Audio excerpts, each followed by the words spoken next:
What's up everyone, how are you all? Today we are back with another blazing Naruto story. What if Naruto lost control and destroyed the entire planet? If you enjoy, then please like, share and do comments. And also check the description box to original creator of this beautiful creation. Time was fleeting. Time was unstoppable. Time was evasive, never holding still. Ultimisha was caught within her own time compression. Her body frozen into a stop-like state. Her thoughts moving at a sluggish pace while she tried to figure out where she had gone wrong. I prepared the spell correctly. I fought off my attackers. I cast the spell. Where did I slip? Was it never meant to be, to control time to that extent? To obliterate all reality by compressing an eternity into an instant? I don't understand. Ultimisha, Grand Sorceress, age 26. Manipulator of time and space. She had sent her consciousness back through time to possess Edia, Renoa, and Adil at different points, all to capture alone to send her mind even further back in time. All to compress time, to destroy the hateful, spiteful world she had to live in. To save future generations of sorceresses the pain of having to know you're never wanted, to live under the shadows of the stereotype, the evil, megalomaniacal, tyrannical sorceresses. I tried so hard, but however hard I tried, it still wasn't enough. It's only a matter of time, they said. Soon she'll show her true colors, they said. Every slight mistake I made was blown so far out of proportion.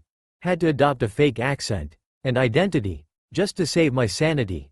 I had to wear an unbreakable mask of apathy, hiding my bitterness at being the scum of the earth, the scapegoat to blame for every mishap. Farm burned down? Must be a fire spell from a damn sorceress. Cows are skittish? Damn sorceress bitch must be close. Mission failed? That hind whore must have cursed it. Tired, just so tired. I hope the damn world is happy now. That'll give them a real scare. Too bad. They'll just see sorceresses, even worse, now. She had done it. She had completed time compression, but at what cost? No being is allowed to have that much power, to be able to do the work of the gods themselves. And now she was stuck in her own spell, for what seemed to be an eternity, to mull over her thoughts and actions up to this point. It's not like she had anything else to do, right? She was trapped for perhaps a true eternity, by her own actions. The only thing she could do, really. She couldn't blink, couldn't breathe, and couldn't scratch that itch on her nose. Just had to sit there and think, in the dreary midnight void of time compression. Her castle and enemies seemingly destroyed by the spell, as she floated there, stuck in stasis. I wonder, if I ever survive this, can I ever live in peace? Just a normal woman with extraordinary abilities, but never under the stigma of the populace? Maybe then, I can finally have my peace, and get these goddamn horns out of my hair. Note to self.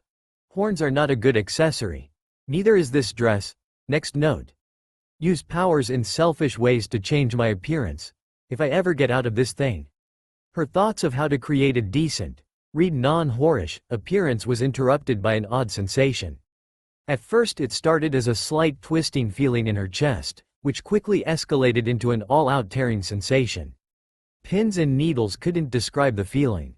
It was as if her entire body was rejecting itself. Lances of searing, almost blistering heat jabbed through her being, as the absolute darkness she was resting in exploded in a prismatic flash of color, blinding her temporarily. She could feel it, held by the soft flowing energy slipping across her body with an almost ocean-like fluidity, the currents of the green energy leaving soft, hair-thin touches across her skin, wrapped within its warm embrace. She could hear it, soft pulsing echoes as the currents swayed about her, moving along on their wayward wanderings, never following a true path, chaotic yet orderly. The currents knew where to go, and they went there, but they never moved the same way twice. She could even somewhat sense it, like one would feel the presence of a benevolent deity, a tranquil aura weighing down on her consciousness. But never see it beyond the all-encompassing green glow, almost monotone in its shade of green. She couldn't smell it, or taste it. After all, what would the pure essence of life smell like? Flowers? That would simply be the essence of flowers. Nothing could describe the smell of life. The taste would be better left unsaid. She was trapped within the lifestream of the planet. The only company she had was herself, and maybe her son. No, wait, he got absorbed. His mind dispersed within the eternal tranquility of the planet, never again to reform into Sephiroth, the one-winged angel of death. Ah well, he was a bad son anyway. Genova was not a saint by any means. She had arrived on the planet over 1,000 years before the first sorceress was discovered. She had crashed into the northern continent, creating the northern crater, and limped out of the destruction. Her natural form would probably give the nearby life forms pause, so she took the time to shapeshift into someone she had seen within the treacherous landscape of the crater, trapped beneath boulders, and quite dead. Of course, when she stumbled out of the destruction, who should she meet but that guy's wife? And then when she was found out to not be that woman's husband, all of a sudden everyone's screaming about an alien taking the form of people's dead relatives. How was she supposed to know that woman knew that guy was dead as soon as he died, cause she can hear the planet and everything in it? They attacked Genova on sight, and she was forced to fight back, trying to not hurt anyone. Unfortunately, her pause to deal fatal damage to anyone was her demise. They rounded up all these ancients, and sealed her away, forcing her to shapeshift back into her natural form, stuck in the crater until someone would come by and release her. Granted, she was still conscious of everything around her, but that wasn't that much of a help, considering she couldn't move, or do anything. Thousands of years later, that just happened to be a Shinra platoon, led by who else but Hojo. He apparently had heard the rumor of the Calamity of the Heavens, was still sealed away in the northern crater. HMPH. I'm just glad that fucker is gone. Sick, twisted bastard.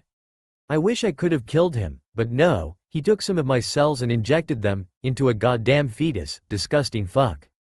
After that Sephiroth guy finally learned about it, he went psycho on everyone, so I contacted his mind, trying to get him to release me, but that bastard just wanted my power for himself. So I tried to take over his mind, and failed. He instead took over my body, and tried to deal a fatal wound to the planet, claiming his mother wanted to be with him forever. I do feel sorry for that poor heiress girl, though, stabbed through the stomach by a maniacal, Oedipal bastard. I wonder, she was an ancient? I wonder if I can apologize to her in the livestream. She tried to send her thoughts to the planet itself, managing to screw up her face in a grand imitation of constipation, but no response. She relaxed a little, and tried to speak, but no words would escape her mouth. A slow tear trailed down her cheek as she thought of all the destruction her son had caused in her name, and that perhaps the planet had forsaken her, leaving her to forever be trapped, never absorbed, never released from the core of the planet. As her thoughts took a depressing turn, she was blinded by a flash of green-white, and found herself in a field of flowers set against a white sky. She could feel someone else's presence near her, and if memory served, it was that flower girl, Eris. Were you trying to reach out to me, Genova? A soft voice stated from behind her. Genova relaxed, running a hand through her translucent, silver-white hair in an attempt to stave off the feelings that swelled up in her. She could finally apologize, and hopefully be forgiven for all the heinous grievances she never committed or planned to commit. Yes, I wanted to apologize. I was never sent here to destroy the planet. I want to be forgiven, Eris. Her voice was a tad bit raspy from thousands of years of disuse, yet still managed to convey her message as she tried to make her vocal cords relearn how to work. Oh, what is there to be forgiven? We were always told that the Calamity of the Heavens was sent here to destroy the planet, and to infect all others, causing destruction and chaos around the universe. Eris' voice had a slight edge to it, unsure if she should trust the one that was blamed for so much. I merely was trying to escape my own planet as it neared its own destruction. When I came here, I assumed the form of someone I found dying in the northern crater, but your ancestors thought I was some form of a threat that could take the shape of their dead loved ones and sealed me away, and then that bastard Hojo started experimenting on me while I was still conscious, yet held in stasis in a large tube. I never wanted any of this to happen, so I tried to take over Sephiroth's mind. That didn't go over well. What happened? He was able to circumvent the mind control, and took over my body, destroying his own as he used my ability to shapeshift into his old body. He used my abilities for his own gains. His mind, demented from Hojo's experiments, came up with the idea that I was his mother, and that since all the files said I was to destroy the planet, that he should do that for me. A sneer almost echoed off her statement, her mind repulsed by the idea that she should ever want to do anything of the sort. Why are you telling this all to me now? It's a little late, isn't it? Sephiroth is dead, his mind destroyed within the lifestream. The black materia is also gone, destroyed in the aftereffects of Holy. The planet shall be in danger no more. A curious tone slipped into her speech. She could detect no lie from Genova, and yet all the pieces were into place for her story. She could be easily misunderstood from what happened to her, not to mention all of Sephiroth's great deeds in the name of his mother. I just want to be forgiven. Even though I may not have been in control, I still witnessed everything he did, and it sickened me. I tried so hard to prevent him, especially from murdering you. I was nearly screaming in his mind to stop, but I suppose he was too far gone in his little world. 2 tears dripped out of her mismatched eyes, painting silvery trails down her light blue cheeks before falling to the flowers below. You have given me a lot to think about, Genova. I'll have to discuss this with the other souls of the ancients, to get their recollection of what happened when you first arrived. If all goes well, I'll release you from the lifestream, seeing as how your soul is alien to this planet, and cannot be absorbed for reincarnation. Thank you, that is all I wish for. I'm just tired, I guess. Her voice was absolutely dripping with Ian's old weariness. I've been conscious for over 3,000 years. Can you wake me from my hibernation when you've reached a decision? Of course. Sleep now, Genova, and I shall wake you when we're done. Genova slowly closed her eyes, almost sobbing with relief at finally being able to descend into sleep once more, laying her body amidst the field of flowers. As she slipped off into her world of slumber, only one thought resounded within her mind. Thank you, Eris, for giving me a chance. Millennia later, Genova, it's time to wake up, we've reached a decision. Eris' light voice broke through the darkness of her hibernation, rousing her from an almost comatose slumber. She gently stood up amidst the flowers, taking special care to not smash one on accident, smoothing her waist-length silver-white hair down. She looked down at herself and a light pink blush spread across her face, realizing she had been naked ever since she was sealed, and it never occurred to her to put on some clothing. Molding some of her cells to her will, she created a flowing silver kimono that reached down to her ankles. She slipped her arms into her sleeves and turned around to face Eris, a content smile on her face at finally being able to sleep after so long. She held in a smirk at the slight widening of the eyes, and the astonishment shone within the ancient's green orbs. Surely you knew I could control my cells at will, right? It's not so hard to create clothing out of that, even replicating the true feel of the clothes, so long as I've felt them before. Eris merely nodded, containing her surprise at the level of control required for such a feat. I did, but we never really saw you use that ability often. We only knew it existed because Sephiroth would create horrible abominations by dropping what looked to be a tentacle, and then it'd take shape into some malicious monster. He always referred to them as parts of his mother, so I guess that kind of didn't help with the stereotype of you being a planet-destroying monster. Genova's lips curled downward into a frown, wanting nothing more than to utterly obliterate Sephiroth for the perversion of her ability, to torture his mind to the point that he fell into an incurable coma, to rend his. She pushed those thoughts aside for now and brought attention back to the matter at hand. That insufferable whelp, I hope he gets reincarnated as a roach in the middle of a pesticide convention. Oh well. You have reached a decision, yes? The green-eyed ancient giggled a little as she saw the flickers of emotion go through Genova's eyes, judging by the pure hatred she exuded when she mentioned Sephiroth that she truly loathed the man for making a mockery of her abilities, and furthering the belief that she was some sort of monster. Yes, we have decided that we believe you, and that we shall release you from the livestream. It took a while to debate, because we had to get past some of the biases of the people who first saw you. They said something about, tentacles don't go there, or some such nonsense. You wouldn't know anything about that, right? Genova let her eyes wander all around the scenery, trying hard to hold in the urge to whistle innocently, before breaking down and giggling uncontrollably. I'm sorry, but when I first got here, I was trying to not kill anyone, so I attacked at their blind spots with blunt force. I think that guy got hit in the ass, and I really hope I didn't actually penetrate him. I didn't have any weapons, so I was forced to attack with my own cells. Which is kind of an odd sensation, actually. Almost like stretching your body as one would stretch taffy, I guess. Eris laughed again, smiling softly as she tried to picture it.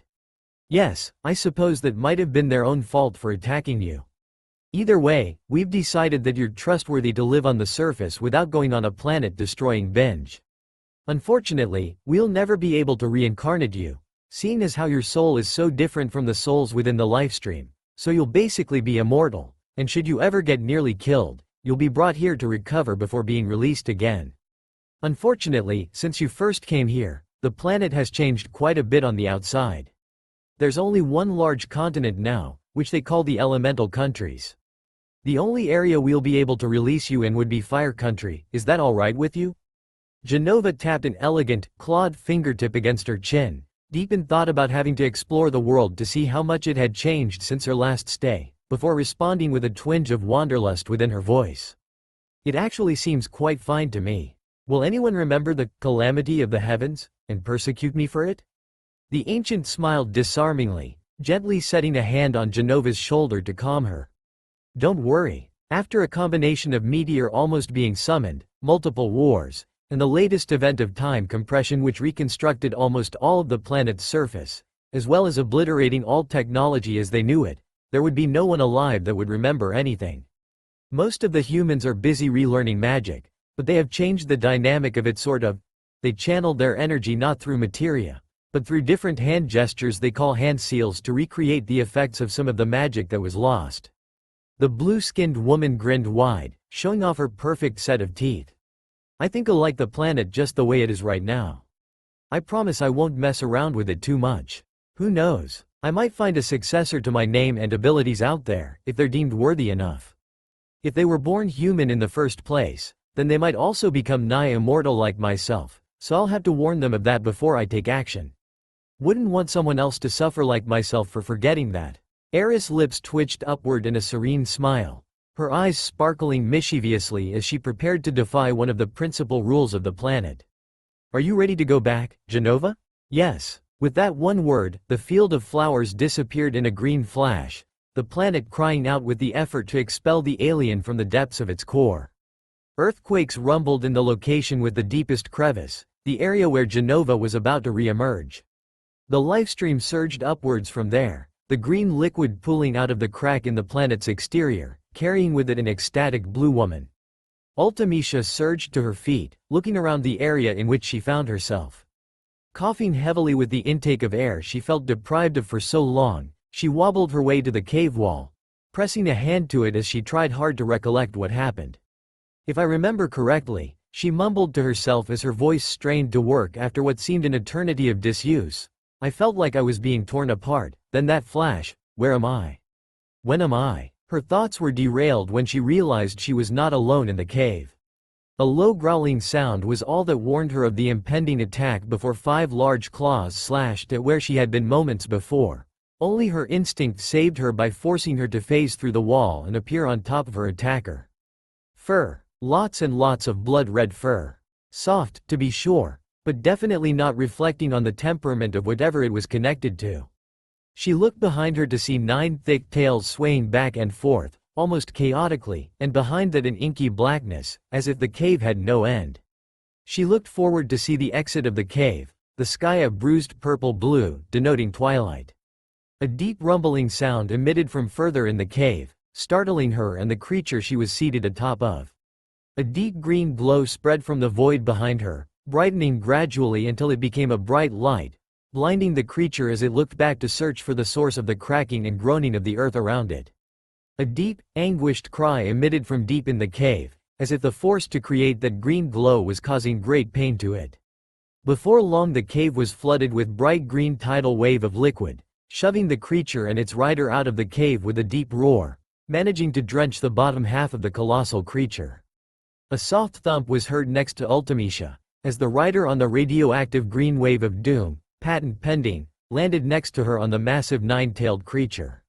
She looked down to see a tall woman, about 6 feet 0 inches, with glacier blue skin and silver-white waist-length hair, wearing an elegant silver kimono with wide sleeves.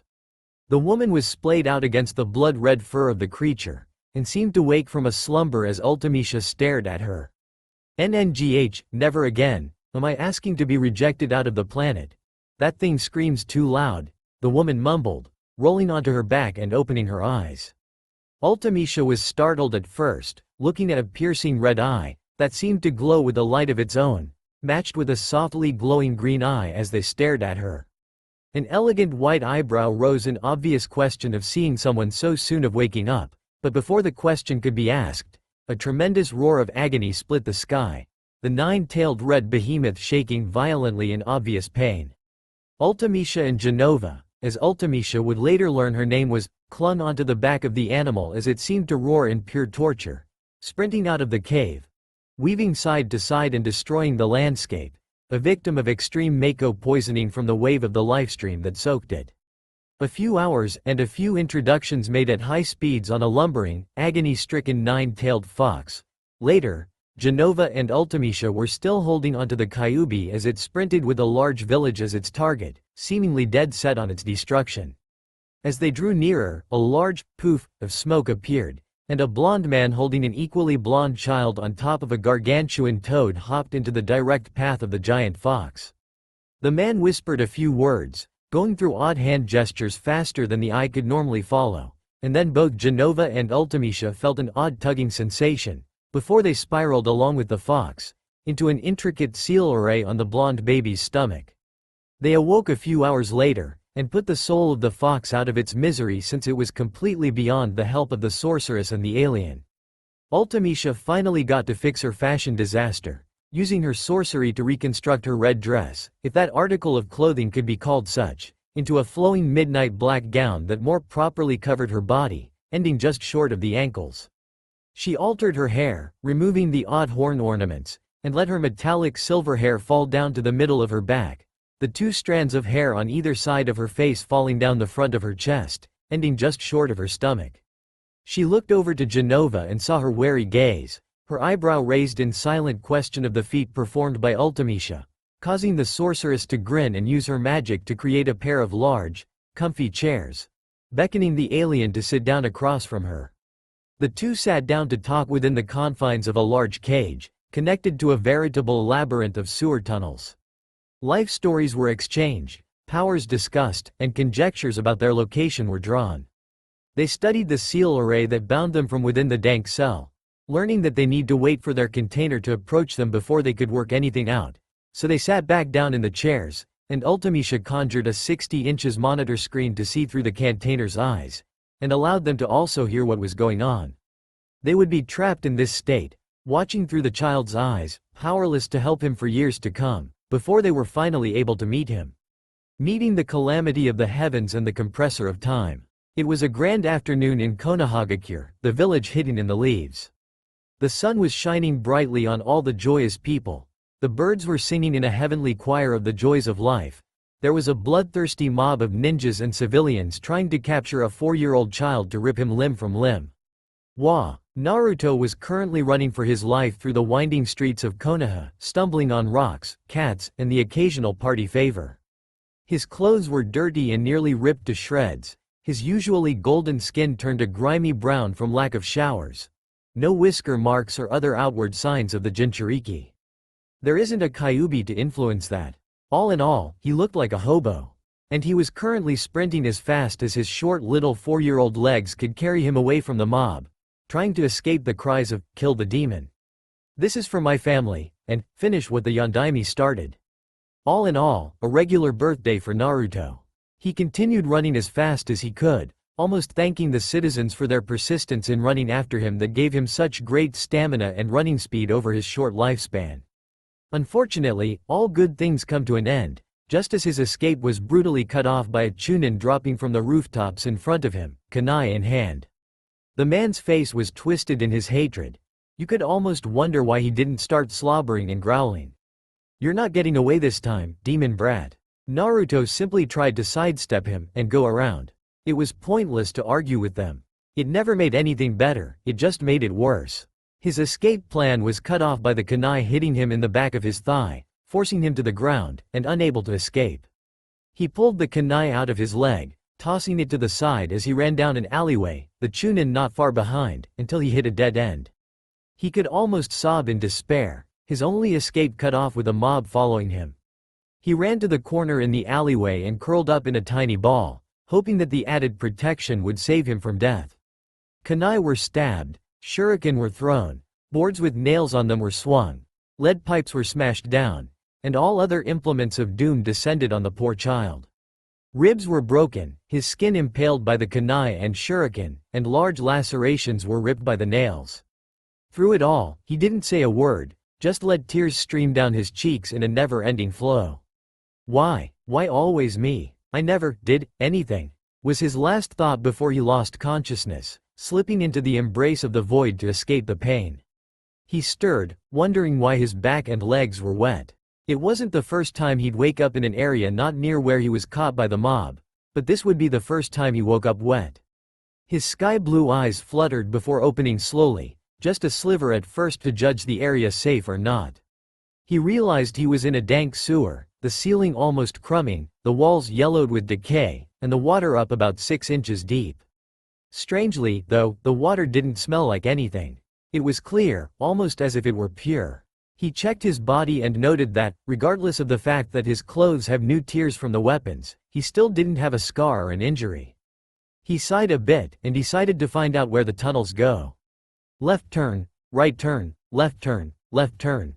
These tunnels were nigh endless. His ears perked at the sounds of shouting in the distance, though, so he closed his eyes to better focus on his hearing. He followed the passages until he found himself in a rather large room, with only 3 walls. A wall to his left, a wall opposite him with another passage leading away, and the wall he came in through. The last area for a wall was a row of vertical bars, with a small slip of paper holding them together in the middle with the kanji for seal on it. He could clearly hear the 2 voices yelling at each other now, and strangely, they were both female. That's it, I'm going to compress time all over again. Nobody should have to deal with this stigma.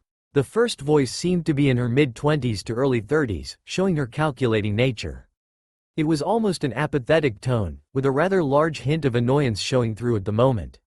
Hell no, I'm going to resummon Meteor on these bigoted fools. The fox isn't even here anymore, we killed it. The second voice was softer. Almost a sibilant murmur through the cage, regardless of the fact that she was planning on worldwide destruction. It seemed as if she didn't often use her voice, but instead used other means of communication.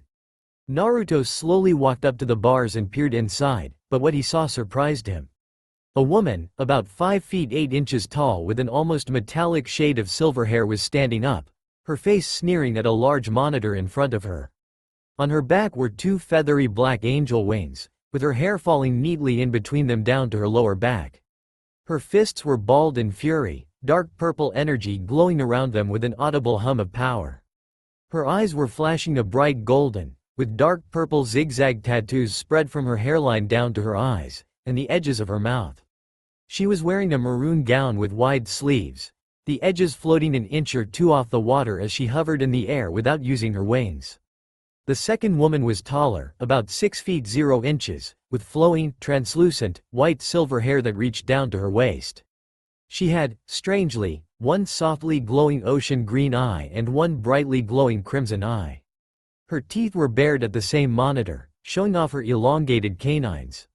She had a light blue skin tone, a few shades darker than the sky. Her hands were bared in a claw-like manner, with good reason too, she couldn't ball her fists. Her long, slender fingers ended in vicious 2-inch claws at the tips, which would probably draw blood from the slightest touch. This woman was wearing a flowing silver kimono, the edges about 2 inches off the water to avoid getting damp. Unlike the other woman, she wasn't floating. Naruto stood there, dumbfounded as the 2 women discussed different ways to absolutely obliterate his attackers. He caught a few phrases which were, tentacle rape, and, I'll make Itachi Tsukiyomi look like a sneeze, before he decided to let them know he was there. He let out a slight cough, standing just outside the bars, wondering if they'd notice him yet. All squabbling on different ways to castrate a man halted at the soft coughing noise. Ultimisha and Genova slowly turned around, as if they were children caught breaking a flower vase by their mother. Their eyes widened at the sight of their container on the other side of the bars. Genova retracted her claws back into fingernails, and stood there with an astonished look on her face. Ultimisha calmed herself, the purple energy dispersing into the air, her wings fading away, but still hovering above the water. She doesn't want her dress to get wet, does she? Seeing as how the women weren't going to start this off, Naruto scratched the side of his cheek and gave a small wave to them. Hi? Where are we? Ultimisha's lips twitched upward in a semblance of a smile, her eyes fading back to the normal bright golden color, sands glowing. Her soft voice echoed around the large cage as she slowly floated towards him, not wanting to scare him off. "We are inside your mind, Naruto. You were brought here when the mob almost killed you, but thankfully the Hokage and his Anbu saved you. I have stopped time inside here so we can discuss as much as we need to without a second going by out there." Naruto blinked a few times in rapid succession, confusion showing clearly in his eyes as he asked the obvious question. "If we're in my mind, who are you two, and why are you here?" Genova's dark blue lips upturned in a serene smile, walking up beside Ultimecia and crouching down to Naruto's level, about 2 feet away from him. "We were sealed inside here at the time of your birth, little one. The Yondaime, your father, had to protect the village from the Kyuubi. Unfortunately, both Ultimecia and I, Genova, were seated atop the fox, clinging to it for our lives as it leapt around. After we were sealed, we put the fox out of its misery, since it went on a rampage due to unimaginable pain being inflicted upon it." Naruto's eyes widened, first at the shock that the Yondaime was his father, then at the fact that the Kyuubi was sealed inside him with these two ladies, then at the fact that they killed the demon fox, and finally at the knowledge that the Kyuubi wasn't to blame. It was just in horrible agony. "So, the villagers only see me as the Kyuubi, right? Nobody had any knowledge that you were on top of it, so nobody knew you were in here." His eyes clouded in sadness, his thoughts straying to the depressing fact that they were locked inside of him. Ultimecia seemed to read his thoughts, reaching out and beckoning him to come closer, through the bars of the cage. Her fingers were about as long as Genova's, but instead of claws, hers had long nails, about 2 inches off the tip of her finger. "Do not worry. We aren't here to harm you, nor are we evil. You can come in here if you'd like, and I'll conjure another chair for you to sit in so we can discuss this." The boy's eyes widened at the blatant kindness, a foreign idea from anyone aside from the Hokage, but he only visited him when he was in the hospital. He walked through the bars, an odd feeling of a barrier passing over his skin as he walked up to them, staring up in suspicion, and slight hope at the kindness. "Why are you two being so nice to me? Nobody is ever nice to me, unless they just want to hurt me more." The wisdom of experience, compounded with the child's sad tone, was almost heartbreaking. Genova was the one to break the sad silence, wrapping her arms around the boy and pulling him into a hug, gently stroking through his dirt-ridden hair with loving ease. She paused a moment as he stiffened, as if waiting for the blow to come, and hugged him closer to her, sitting down in one of the comfy chairs with the child in her arms. "We both know what it's like to be misunderstood, to be hated without reason, to be blamed for something you're not. We understand your pain, and that is why we wish to help you. We may never be able to escape the seal while it holds, but I think Ultimecia and I might have an idea of how to help you. But we can talk about that later. We've been watching your life for the past 4 years, and we'd like you to know that we do, indeed, care for you. You will never be a monster to us, for we have both felt what it's like to be labeled as such." Naruto could hardly believe his ears at this information, and broke down sobbing in Genova's arms, crying out in relief and sadness, finally able to have someone to care for him for once. To actually care for him, and be with him. A second pair of arms wrapped around him, sharp nails careful not to hurt him as Ultimecia joined in the hug, a few tears gently dripping down her face. "We can give you what neither of us had, a family. A loving family." Her voice was near his ear, and caused him to cry even harder, as the two women whispered soothing words in his ears, rocking him back and forth between them as he let out all his feelings. The walls seemed to brighten, the water evaporating slowly as his mind was gradually healed of all the pain of his life. A few hours later, but with time still stopped within the seal, they had gotten around to talking about how they would be able to help him. "So, you're a sorceress who controls time and space?" Naruto's voice was filled with childlike wonder. He had read in one of the books at the library, the librarian was out to lunch so she couldn't throw him out, that the most powerful sorceress had compressed thousands of years into an instant, and destroyed the ancient technology so long ago. Ultimecia seemed to brighten that the blonde boy would be so interested in her field of work. She broke out into a small grin, eyes flashing with mischief. "Not only that, but from absorbing all other sorceresses throughout time, I am the last sorceress on the planet. However, by doing that, I also picked up ice manipulation from Sorceress Edia, the ability to mold pure, primal magic from Sorceress Rinoa, and the ability to manipulate magic into pure force from Sorceress Otto. I am Grand Sorceress Ultimecia, the one who cast the spell of time compression, which, although it caused large-scale devastation, I only wanted to save other sorceresses from the stigma that comes with the powers. The stereotype of the evil, maniacal, bloodthirsty magic-wielding women was unfounded and absolutely ridiculous. Most sorceresses actually started out good, but all the pressure caused them to lose their mind to the stereotype, becoming the very thing they never wanted to be. The child's eyes sparkled in absolute near fanboyism. Thankfully, he didn't let out a banshee squeal. His eyes widened a little as he recognized her from the story he read. "You're the one that cast time compression? Awesome." His voice echoed loudly off the walls, causing Jenova to wince a little at the volume and how close she was to the boy since she was holding him in her lap. Ultimecia was spared the pain since she was seated a few feet away in a cushy chair. She nodded a little, embarrassed that her spell that nearly destroyed the world was still remembered. Yes, however, I would never cast that spell again.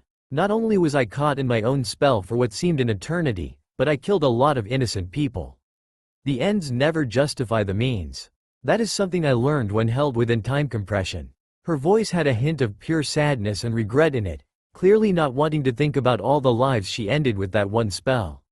And I, little one, am the alien being known as Jenova, the calamity of the heavens that descended on the planet thousands of years ago. However, I did not come here to destroy the planet. Unfortunately, the ancients didn't see that when I first arrived, and I was sealed away for thousands of years. Then I was unsealed, if only briefly, to be put into a large cylinder. I was experimented on by a twisted scientist named Hojo who was trying to create the ultimate warrior. He finally succeeded by injecting some of my cells into an unborn fetus, and created an evil man who tried to destroy the planet. I tried to take over his mind, using my cells as the anchor, but he went around that and took over my body to continue destroying lives for the sake of his mother, as he called me. Such a twisted boy, he was eventually killed, and I was lost within the lifestream, the blood of the planet, until one of the ancient souls came to talk to me. It took them millennia to discuss it, but they allowed me back on the surface of the planet. In fact, that's actually how the Kyuubi attack started. Her voice trailed off here, a forlorn expression settling on her face, and twin tears dropping out of her mismatched eyes. What happened? The boy's voice sounded wary and slightly suspicious, hoping that neither of his two new family members caused the Kyuubi attack on purpose. When I was released from the core of the planet, I was carried on a large surge of lifestream to the surface, which happened to be within the Kyuubi's cave. I landed on its back next to Ultimecia, but the waves splashed the demon fox. A little-known fact that has been lost to time is that the lifestream is extremely poisonous. All the souls of the dead flow through it, and all the thoughts they still possess are extremely confusing, and they build up in your head to a roar, causing intense pain. Even dipping one finger into it can give you a condition called Mako poisoning from the concentrated essence of life. Basically, the Kyuubi got soaked with a large wave of it, and got an absolutely horrendous case of Mako poisoning. Ultimecia and I were just along for the ride, since we couldn't escape. When we were sealed in here, we destroyed it to put it out of its misery. Jenova was almost trembling at this point, clearly feeling absolute regret and despair at possibly being the reason that the poor child's life was so horrid. Naruto thought about this for a minute, before wrapping both his arms around the alien and hugging her tightly, his voice muffled a little as he spoke to her. Jenova-Kasen, don't worry. It's not your fault. You and Ultimecia-Kasen did the right thing. I'm sure that Kyuubi was relieved to finally have peace after getting that condition. Ultimecia and Jenova stood stock still as they learned their new nicknames, before both of them wrapped their arms around the small boy and hugged him tight enough to almost cut off airflow. Thank you, Sochi, they both said at the same time. A few hours later, still no time passed on the outside. The sorceress and the alien were both discussing quietly, so as to not disturb the sleeping Naruto, on how they could help their new son. They had a few ideas, one being cast a combination of meteor and apocalypse on Konoha and just walk away, but that wouldn't help much, but it'd calm their anger at the village at least. Finally, Ultimecia brought up a plausible idea. What if he removed the seal, and we could dwell in his mind like guardian forces? He could summon us if he ever gets into trouble, and if he inherited your abilities, He'd be able to make clones of us and shove our consciousnesses into the clones, allowing us to walk around freely if he doesn't need us to battle. Genova closed her eyes and tapped her chin with one fingertip, the other stroking through the golden locks of her sleeping son. That would work, but I'd have to warn him of what happens if he chooses to inherit my abilities. Would you be passing on your sorceress abilities to him, as well? I'm sure there's a way for you to pass at least part of them on without dying first, to give him a base of ice manipulation, time and space manipulation, force manipulation, and magic manipulation so that he can work his way up from there. That way you can teach him, and he won't get overloaded at the beginning and accidentally cast Apocalypse when his emotions run rampant. Ultimisha pondered on this for a few moments, before her lips spread in a wide grin, eyes sparkling in anticipation. Her voice, while still apathetic, was almost humming in contentment at the prospect. I'm sure I can do that, but we'll have to take him on a training trip. Sorceress abilities are governed by emotion, so his sadness could bring on a blizzaga, his anger bring on a flare, you get the idea. I think I heard them talking about how academy students are evaluated for genin at age 15. I'm sure in an 11-year span we can hone his emotional and mental control to the point where he doesn't accidentally cast a spell, or lash out with his body's cellular structure on instinct. That takes care of their ninjutsu and genjutsu capabilities, as they call it. What about his hand-to-hand combat, or taijutsu, and his weapons combat, kenjutsu? A voice sounded in the seal, familiar to only one of the occupants. It was feminine, soft, and had a soothing aspect to it. I believe I can assist with that. Genova's head whirled around so quickly, if she were corporeal, her neck would have snapped. Her eyes widened as she took in the transparent form of Eris Gainsborough carrying a large staff. The staff itself looked quite solid, with one small indentation in the middle of the shaft, where one would place their hands. The indentation looked small enough to carry a marble in it. The staff itself was about 6 feet long, with the final 2 feet in either direction thicker than most of the staff, giving it the ability to strike without breaking. The middle where one would hold it was also slightly thicker, allowing one to hold it in both hands without over or underhandling it. Genova's voice faltered a little as she tried to take in the ancient, Ultimisha's eyes narrowing in suspicion at the intruder to the seal. Her eyes widened in recognition as Genova spoke one word that set off her memory to the story Genova had told her when they first met in the seal. Eris. The green-eyed woman smiled warmly, her eyes sparkling a little in sadness as she took in the two beings held captive to the seal, and the poor blonde boy still sleeping in the lap of Genova. Yes, Genova, I have come here to give my own present to the child. The successor of the Sorceress legacy and the Calamity of the heavens. This was the first staff I ever used, and I carried it with me into the lifestream when I died. The prolonged exposure to the Mako energy has made it indestructible, and will help him channel his power as it once did for me. I have watched over him from the planet, and I am deeply regretful that he had to receive the same treatment both of you were given. I have come to give him the blessings of the ancients, to allow him to have a connection to the planet, to hopefully help him retain hope in humanity. I wouldn't have wished his treatment on even Hojo. A silver tear dripped from her eye as she recalled how the child was treated by his own village. Neglect, abuse, parents pulling their children away from him, not allowing them to play with him, to give them a lecture on how that child happens to be a monster. Ultimisha's eyes widened in astonishment as she tried to comprehend just what the ancient was offering to the boy. She walked over and gently tapped Naruto's shoulder, shaking him a little to wake him up so that he may have a say in his fate. The sun-touched boy woke up groggily to a slight shaking from his shoulder. He rubbed his eyes as he sat up in the lap of a woman, Genova Kawson, his mind supplied. He opened his ocean blue eyes to look at the newcomer to the seal. He took in her long pink dress and red jacket, her medium height, and how her brunette hair was tied back in a loose twist. He saw a pink bow in her hair, the staff in her palms that was held perpendicular to her hips, and her warm green eyes. He immediately liked her for a reason that escaped him. She just seemed to exude kindness, serenity, and life, despite the fact that her transparency suggested she was just a soul, a ghost. "Who are you?" were the first words out of his mouth. He snuggled back against Genova, hoping that the newcomer wouldn't want to hurt him. He may trust two people now, but that didn't mean he'd let down his defenses for others. The woman smiled sadly at him, walking slowly towards him and stroking a soft finger down his cheek. The sensation was odd, it felt like real flesh, warm and soft, yet there was something off with it. Despite the fact that it felt real, it also felt like a mixture of death and life.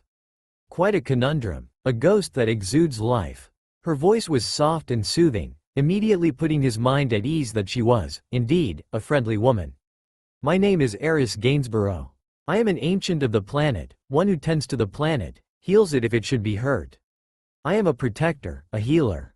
I was the last ancient of my time, a time when your cousin, Genova, was being controlled by Sephiroth. I died saving the planet by praying for holy. I am here to give you the blessings of the ancients, should you choose to receive it. It would basically make you an ancient. One who speaks to the planet, protects it from those that wish to harm it, and heals its wounds. The ancients are the sheepherders of the souls of the lifestream. We guide the dead to reincarnation. I am also the one who spoke with your cousin in the lifestream, and helped her to come back to the surface. My reasons for offering the blessings are twofold. There are no ancients left alive after my time, and it would be nice to have another to tend the planet from the surface. The second reason is because I have also seen your treatment, and though I couldn't prevent it, I would like to make it up to you and hope that your faith in humanity is restored. That not all humans are as cruel as the villagers are to you. I believe your two cousins were also thinking of doing something special for you, as well. The boy's eyes widened, tearing up slightly at the thought of a third woman being kind to him. He thought a little on it, and his mind was made up quickly. Ultimisha and Genova were still shell-shocked by the offer given to him to say anything just yet. If I were to accept your offer, would I be allowed to use the power to protect not only the planet itself, but also those who are precious to me? I don't want anyone else to live like Genova cousin, Ultimisha cousin, or I have lived. Nobody should suffer that fate. Eris blinked a little startled at the wisdom and intelligence shown by the 4-year-old. Her smile was as radiant as the sun when she realized what he was asking, gently patting him on the head. Of course, that is one of the first and foremost principles of the ancients. We are protectors of those who cannot protect themselves. We are healers who soothe the wounds caused by humanity, whether it is to the planet or to humanity itself. Genova and Ultimisha finally broke out of their shock, offering their gifts to the child as well. Sochi, I would like to offer you my power as a sorceress as well. I would like you to use sorcery to protect instead of destroy as I have done. I wouldn't give you all my power, just enough to give you the basics in time and space, force, ice, and magic manipulation. I would teach you how to control your emotions and powers so that you don't accidentally release too much power. However, if you agree to my bargain, you must be warned. While Genova and I will always be with you, you will need to find a sorceress knight. The knight's job is to hold you to your sanity and personality, to prevent you from losing yourself to the power. The saying, absolute power corrupts absolutely, is abundantly clear for sorceresses. While Genova and I can protect you somewhat, we cannot do it as well as a knight can. You will have to find a knight by the age of 18, or else your powers will surge out of control. Please think about this for a bit before you answer. Naruto's shock was compounded by the thought of not only having the powers of an ancient, but also that of a grand sorceress, I'm still calling him a sorceress even though he's male, cause she's a sorceress and is giving him power. Therefore he's a sorceress, not a sorcerer.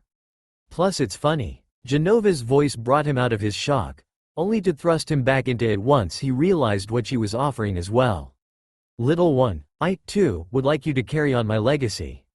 My ability has no name, but it allows me absolute control over my cellular structure. While it sounds abstract in theory, think about the applications. You would be able to regenerate from even fatal wounds almost instantly.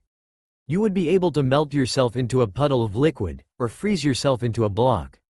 You could increase the density of your skin cells, giving you literal nerves of steel.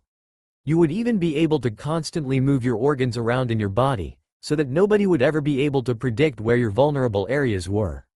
Of course, my favorite part is that you can grow tentacles out of your body for multitudes of reasons, from attacking, to movement, to defense. Unfortunately, if you accept my gift, you will never be able to die. You would be nigh immortal.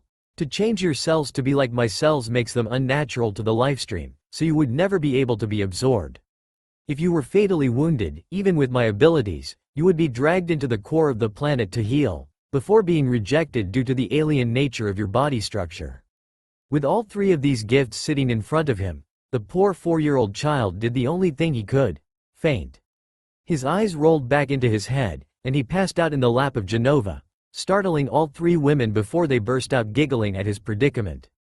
3 hours later, after waking up, fainting again because he thought everything was a dream and waking up for a second time, Naruto asked for a little time alone to think about it all. About 2 hours later he walked back into the cage, where all three women were waiting patiently for his answer. "I think I've come to a decision." His answer had all three, the ancient, the sorceress, and the alien on the edge of their seats. "I accept all three of the offers. However, I believe I'll need to go on a training trip to fully control the powers. I wouldn't want to accidentally cause the classroom in the academy to explode because someone pissed me off." The three women glomped the poor boy, hugging him tightly with tears flowing out of their eyes.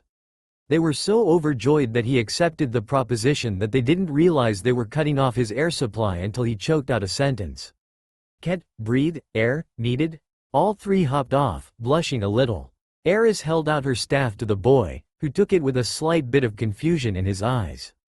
"It was my first staff, the guard stick. I carried it with me when I died, and it's now indestructible and will help you channel your sorcery or ancient powers through it. I may have something to fill in that indentation, but that'll have to wait. Perhaps a present for later?" She gave him a mischievous wink, which made him grin in return. Both Genova and Ultimecia discussed it with each other for a little bit, before coming to a decision. Ultimecia stepped forward to tell him what to do so that they could give him the gifts. "Sochi, to give you our gifts, you will have to tear off the seal. Doing so will allow us to walk freely. After you do that, we will become your guardian forces, living within your mind. Should you ever need to call on us for battle, just call us out, and we will exit and assist you in a fight. After you learn to fully control Genova's ability, you will be able to create real bodies for us to live inside even when we aren't being summoned. If you ever need to talk to us, simply think it, and we will hear it. If you ever want to talk with us face to face, you simply have to meditate and we'll be here for you." Genova stepped forward next and smiled at him, gently stroking his hair. "I'm afraid my gift won't be so easy to give you, little one. I have to reconstruct every cell of your body, which means you'll be in a coma for 2 weeks until it's done. After which, we'll go on our training trip. Is that all right with you?" The lucky child just grinned in return, scratching the back of his head sheepishly. He walked up and gave each of them a big hug around their legs, almost bouncing with happiness. "I'm not too happy with the coma, but I'm sure it won't be too bad.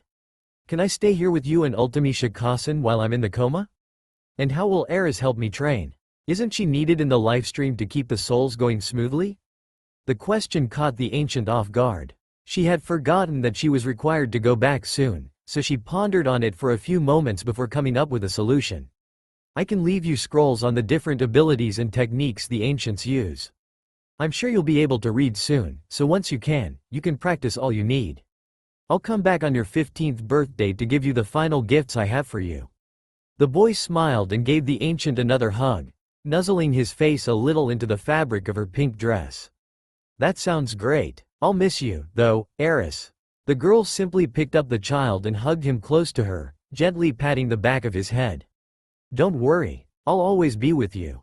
When you wake up from the coma, simply envision the staff that I gave you, and it will be transported into your hand. It is bound to you, now, as it was bound to me. Nobody can ever take it from you." Eris gently set the boy back down and waved cheerily to the sorceress, the blue-skinned alien, and the ecstatic child. She lifted her hands and, in a flash of white-green, a stack of scrolls appeared. She set them on a bookshelf near the monitor, before heading back to Naruto. "These are all the techniques and powers of the ancients, as well as a little of our history. After you establish a link to the planet, you can ask the rest of them about their history. While most people are reincarnated, ancients stay within the lifestream to guide the souls. We may project our souls to the material world for a short time, as I have done here, but we are never truly revived. Good luck, Naruto-kun, and congratulations on finally finding people that accept you." With that said, the green-eyed ancient smiled and gently tapped Naruto's forehead, causing his eyes to flash the same color green as hers before she disappeared in a flash of green, leaving only the blessings of the ancients to Naruto, and a feeling of tranquility in her wake. Genova nodded to Ultimecia, who released the stop spell on the seal, allowing time to continue traveling at a normal pace. Genova picked up the emotionally drained boy, leaning the staff against the bookshelf, and sat down on a chair with Naruto in her lap to watch the outside world. In the real world, the Hokage appeared in a flash of smoke, and, seeing the mob attacking the child, called his Anbu. They quickly broke up the mob, taking some into custody. Quite a few of the Anbu seemed to turn a blind eye to the offenders, which the Hokage didn't seem to notice. He picked up the bloodied blonde boy, sadness sparkling in his eyes as he rushed to the hospital. A soft mumble was unheard to everyone else, but heard to those listening in the seal. Minato-kun, it seems I have failed in protecting your legacy. Please forgive me, Minato-kun. In the seal, Genova and Ultimisha were shocked. Naruto was simply sad. Ultimisha summed it up pretty well in her own words, nearly spat out with enough venom to poison Orochimaru. You ask Minato for forgiveness, but you don't care about his son, do you, Sandaime-sama? The suffix was almost suffocating in mockery and disrespect. Naruto bowed his head, sniffling a little at the news. Oji-san didn't really care about me, he just didn't want to fail my father. Nobody outside you two and Eris Nichan see me as anything but me. The villagers see me as Kyuubi, Oji-san sees me as the Yondaime's legacy, and quite a few of the ninja probably see me only as the Kyuubi container. At that moment, Ultimisha lost her cool. Her eyes flashed a glowing gold color, the light no longer restricted to the iris, leaving her eyes as nothing but glowing golden orbs of color. She turned away from the monitor and materialized a large target dummy, obliterating it with Apocalypse to vent her anger at. She finally calmed down, the light in her eyes receding to the iris before fading completely, leaving her eyes back to normal. That bastard, was all she seemed to say, not even acknowledging the fact that she materialized a target dummy and vaporized it in the same breath. Naruto was caught between awe and fear at his cousin's power, looking up at Genova with a deadpan expression. Ultimisha-san is scary, Genova-san. Genova nodded numbly, a little in awe of both the stupidity of the village and the power of her roommate. She looked down at her son and smiled a little, poking his nose with a fingertip. Little one, why don't you remove the seal so we can work on giving you our gifts? Naruto giggled a little, before nodding and hopping off of Genova's lap. He jogged back to the cage bars, scaling up them easily from all his practice escaping villagers. He reached up for the seal and swiftly tore it off the bars, falling back to the ground as the cage simply disappeared into thin air without the seal to hold it. Ultimisha held out her hands and caught him in a gentle embrace before walking back to the chair and setting him in her lap to continue watching. She gently tapped both his temples, changing the boy's iris color to a permanent gold like her own. Genova smiled and walked over, gently tapping his stomach where the seal used to be, causing a slight tingling sensation not unlike pins and needles to race through his entire body. She then walked off, calling over her shoulder with a smile. Little one, I'll be reconstructing your body for the next 2 weeks, so I'll leave you under the care of Ultimisha. She can teach you to control your emotions a little better since there's nothing else to do for now. I'll return when I'm done, so be safe, and don't blow anything up. The boy grinned cheekily at her, sitting in her abandoned seat across from Ultimisha, ready to learn fine control to assist with his newfound abilities.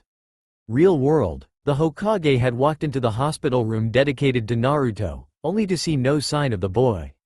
Instead, in his place was a child about the same age, the same golden skin, but everything else seemed off. His hair was now a translucent silver white, and was no longer spiky, but fell flat against his head. It was about shoulder length, and was almost ethereal set against the boy's tan. The aged Hokage walked forward and gently lifted one of the boy's eyelids, stumbling backwards when a golden iris was revealed. He looked at the boy's charts, which said, Uzumaki Naruto. The old man pulled out his pipe and sat in a chair, smoking a bit as he pondered the cause of the changes. He wondered if, possibly, the fox had broken free of its bonds and was destroying the child. That thought lasted only long enough to remember the fox had blood-red fur, not white. He then wondered if perhaps it was a new bloodline emerging. Uzumaki Kushina never showed a bloodline, but neither did Namikaze Minato. Perhaps one of them had a dormant bloodline? He'd have to talk with the council about this. He left the hospital room, missing the eye opening, flashing a bright gold, and then closing again to resume the coma. Council room. The clan heads, the village elders, and the civilian council were all assembled to ponder on this new change with Konoha's resident Jinchuriki. Golden eyes and ethereal white hair, Hokage-sama? That sounds like no recorded bloodline I've ever heard of. Hyuga Hiyashi was the first to offer his opinion on the matter. He really didn't hold any particular grudge against the boy. He was purely neutral and acted as the voice of logic against the biased members of the council. The demon must be escaping. Kill it while it's weak, were the screams of the village council members, all non-shinobi. A few shinobi were also nodding their heads to the yells, however, like the Haruno clan head. Danzo, however, had other, more nefarious, ideas. Hokage-sama, with your permission, I would like to enlist Naruto-kun into my root forces. He would make an excellent weapon for the village, especially if he does have a new bloodline. The Hokage narrowed his eyes in suspicion at his old rival. His forces were directly subordinate to the disabled shinobi, and could be used against him. I believe we should wait until the boy awakens to see if he truly has a new bloodline, or if it is, by chance, just another act of the villagers to attack him. Were his words on the matter. After a few hours of deliberating, they all agreed to meet again when Naruto woke up, to discuss the boy's changes. 2 weeks later, a nurse burst into the Hokage's office, panting a little from the run, her cheeks flushed. She gasped out a sentence that had the aged man using shunshin, body flicker, to get to the hospital as soon as possible. The boy has awakened, Hokage-sama. The hospital? Naruto was sitting calmly on the edge of the hospital bed, waiting for the Hokage to appear so that he could hurry up and leave the village for 11 years. Hopefully they'll forget that I ever existed once I'm gone. I think I'll reject my last name, seeing as how neither of you have one nor remember one, Ultimi Shikasen, Genova Kasen. I'd rather carry your names instead of some woman that either died after giving birth to me, or ran off, believing her child to be the demon boy. Genova's voice murmured inside his head, tired from her task of reconstructing his body from scratch. Don't worry, little one. We can simply call you Naruto, instead of Uzumaki Naruto, if you'd like. Be wary of your Hokage, young one, for I fear he may try to interrogate you about your newest changes. If he does try, allow one of us to take control so that we might escape. However, remind him that we will be back in 11 years' time. Naruto gave a slight mental nod, debating whether or not to even discuss it when he got back. He could pass it off as a bloodline, he supposed, but then he'd be recognized not as Naruto, but as that new bloodline. Yet another label he'd be recognized by instead of himself. His attention was diverted by a poof of smoke in his room, the Hokage appearing with a wary glint in his eyes. Naruto-kun, is that you? The boy simply gave an uncaring shrug to the man, his golden eyes flicking to meet the aged Hokage's brown eyes. Of course it's me, Hokage-sama. Who else would be in the demon's hospital room? The cold tone spoken by the 4-year-old shocked Sarutobi, almost taking a physical step back from the cold, apathetic golden eyes focused on him. He tried to reassert authority, so that the child wouldn't object to having to go with him. He was greatly unnerved at how the boy didn't yell out, "Ojii-san," and tackle him right away. Naruto-kun, I'm afraid we have to go to the council to discuss your changes. The boy's gaze intensified, and Sarutobi could have sworn that the room temperature dropped a few degrees as the cold eyes seemed to frost over with a glare. His voice was level, cold, and indifferent. Nothing that a 4-year-old should possess. No thank you, Hokage-sama. The suffix was spat with so much venom the Hokage really did take a step back. I am going on an 11-year training trip. I will not be back until the day of the genin exams. Is that acceptable, or will I have to circumvent your authority and escape on my own? The Hokage was almost positive this wasn't the same child he knew only a little over 2 weeks ago. Well, he didn't really know him. He just kind of watched through a crystal ball. The aged man was almost sure it had to be part of the seal that broke, seeing as how he was never like this before the mob. Surely the near-death experience must have broken part of the seal? The Sandaime looked over the boy suspiciously. He had changed a bit more within the 2 weeks he was hospitalized. The normally round cheeks had thinned out, giving the boy an aristocratic face with high cheekbones.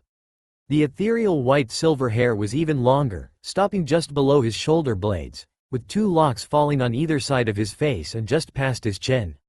The boy was a few inches taller, too, evening out around 4 feet 3 inches, pretty tall for a 4-year-old. Naruto, I need you to lift your shirt for me. I'm going to check on something. The boy's glare seemed to drop the room's temperature even more, and the Sandaime could have sworn his breath rose in a mist. The child's tone chilled him to the bone, as he stood up from the hospital bed and walked slowly up to the Hokage. The boy's eyes started to glow a faint gold, startling the aged man. I think not, Hokage-sama. I removed the seal. Did you know what I found out? There was no Kyuubi. I was treated like trash my entire life for something that died hours after the sealing. The Hokage's eyes widened to the size of small plates at the news. The Kyuubi was dead? Yes, the Kyuubi is dead. It has been since a few hours after the sealing. Since you won't let me go willingly, I'm forced to escape on my own. You cannot send Hunter Nin after me. I'm not a shinobi. You cannot send Anbu after me. They aren't sent on recovery missions of civilians, Hokage-sama. The boy simply walked over to the wall, letting Ultimisha take over Naruto's body as he was about a foot away from it. She looked over Naruto's shoulder, giving the man the coldest glare possible without flash freezing the water vapor in the air. I'll be back in 11 years, Hokage-sama. With that last biting remark, the boy walked through the wall, causing a rippling effect on the wall that one would see if they dropped a rock into water, and then he was gone. What am I going to tell the council? Was the one thought running through Sarutobi's head. Council room. The demon escaped? Capture it. Kill the demon. Don't let it get away. Were just a few exclamations that followed after Sandaime's grave news. Most were from the civilian side, but he could have sworn he heard a few ninja clan heads yelling too. Danzo, however, was fascinated by the ability the boy seemed to display. He walked through the wall and disappeared? Was it genjutsu? Ninjutsu? A bloodline? The Hokage sighed wearily, rubbing at his temples as he answered the question, shocking everyone in the room. No chakra was used. It was neither a genjutsu or a ninjutsu. I'm not sure about the bloodline, though. We'll just have to wait until he returns to ask him. Hopefully he'll be more forthcoming with his information when he arrives for the genin exams. Danzo's mouth curled up into a sinister grin. Soon, Naruto-kun, either you will work for me, or you will be eliminated. Training. Naruto appeared about 15 miles out in the middle of the Konoha forest, slipping out of a tree with the same ripple effect that he disappeared with. He searched around a little, making sure he was alone, before sitting at the base of the tree and speaking in his mind. Ultimisha-kasen, will that happen every time that I do that? It felt odd, kind of like a liquid form of whatever I stepped into, out of brushing against my skin. It's kind of creepy when you feel something that feels like liquid bark brushing against you. The sorceress simply laughed in his mind, and he could have sworn he could feel the smirk coming from her. Don't worry about it, Sochi. It does happen every time, however, with all the training you'll be going through. You'll forget all about that odd sensation in favor of Ultimisha and Genova's training bootcamp of doom, patented by yours truly. We'll be starting as soon as Genova wakes up. I think I can hear her snoring. Until then, though, I want you to meditate and try to find your magical core. Once you find it, I want you to memorize every aspect of it. The texture, the feelings associated, the smell, anything that is memorable about it. You need to be able to contact it on instinct, otherwise spells will be useless due to taking too long to prepare. The boy paled considerably at the sound of the training's title. He sent a mental acknowledgement to his cousin, and held in a chuckle as a particularly loud snore accompanied with a snuffle echoed in his mind. Genova turning over while sleeping on a couch near the monitor. He calmed his mind and thoughts, sorting through all the emotions and delving deep within his soul, searching for his magical core. After much prodding and poking around, he found it about 15 minutes later, silently shocking the sorceress. Amazing, it took me 2 hours to find mine, she thought to herself, taking a look along with her son at his magical core. To Naruto, his core felt like soft snow, and if he would envision it, he would probably say it felt like a marble-sized snowball. It felt almost pure in a way, like nothing had ever tainted it. The feel of it was cooled to his mental touches, instantly calming him as he made contact with it. It radiated a sense of peace and safety from within him as it pulsed gently. Further investigation of his core brought him deep into his meditation, deeper than where the seal was located. He opened his eyes, looking around at the new scenery. He was caught in a light snowstorm, yet he wasn't cold in the least. As he turned all around to take in the environment, he realized he was in a forest filled with white trees. They almost seemed dead, yet not, almost, sleeping, if possible. The snow was unable to cling to any of the branches, so it fell to a light layer on the ground. Naruto walked up to one of the trees and laid a gentle hand on the trunk, only to step back in amazement. The tree seemed to almost hum with untapped energy, as if it were a guardian in the midst of slumber. He walked slowly throughout the sleeping forest, kudos to those who realized where he was, until he came upon a large pedestal in the middle of a clearing. It was surrounded on all sides by a deep, clear lake, and the only way to reach the pedestal was to hop across a few smaller stepping stones up to the main area. He jumped slowly and carefully across the stones, before reaching the pedestal, and looked all around. A slight shimmer in the air forced him to look up, and he watched with wide eyes as he saw an image suspended in the air. It was Eris, kneeling and praying in an area that greatly resembled the same pedestal he stood on. As he watched her pray, he noticed a spiky blonde guy come up in front of her, raise his sword, and almost bring it down on her head before backing up and clutching his head. Naruto continued to watch as a slight white-green glow started emanating from within Eris' pink bow. She lifted her head up to gaze at the blonde man with a slight smile on her face, causing Naruto to smile as well. Her smiles were almost contagious. The 4-year-old looked on in horror as a tall, silver-haired man descended from the air and stabbed a nodashi exceeding 6 feet in length through Eris' lower back and stomach, before pulling it out and letting her fall forward. The last thing Naruto saw before the image cut out was a small green marble escape Eris' bow, glowing a bright white green as it bounced down the stepping stones into the water. As the image faded, a small item dropped from above Naruto, halting its descent in front of his face and floating in midair. He reached out to touch it, and gasped in shock as it felt exactly like his magical core. Closer inspection of what he believed to be a tiny snowball showed that it was actually a multifaceted gem, with a multitude of colors splayed across its surface. Each color seemed to feel like something different. He felt the soothing cold of the snowstorm in the forest when he touched a light blue color. He could feel the passage of time and space when he tapped a dark violet color, a feeling of pure power from the green color, and tingling warmth from a pure white color. All of the colors seemed to blend together at the edges, leaving no hint of where one color began and the other ended. He inspected it for a while longer before he got up to leave. Before he hopped back across the stepping stones to the forest below, he knelt on the altar pedestal and prayed for Eris, hoping her sacrifice wasn't put to waste. As he bounded back to the forest, he realized that Ultimecia was calling for him, and brought his mind back from the deep meditative state he had fallen into to hear her worried calls. Naruto, are you alright? You're not supposed to delve that deeply into your core yet. Please come back? He was startled by the amount of emotion that she was showing, seeing as how normally the woman was indifferent, only showing a slight bit of warmth to him, but never this much worry. Ultimecia-Kasen? I think I found my core. This statement, of course, prompted a rather long discussion of the dangers of slipping into deep meditation without first warning one of his cousins so that they could protect him if he were caught unawares. After a thorough description of his core, and what he saw there, he stood back up, noting absently that over 3 hours had passed since he had started meditating, and started to wander further into the forest to set up camp, ready to train his small body to the brink for the next decade or so.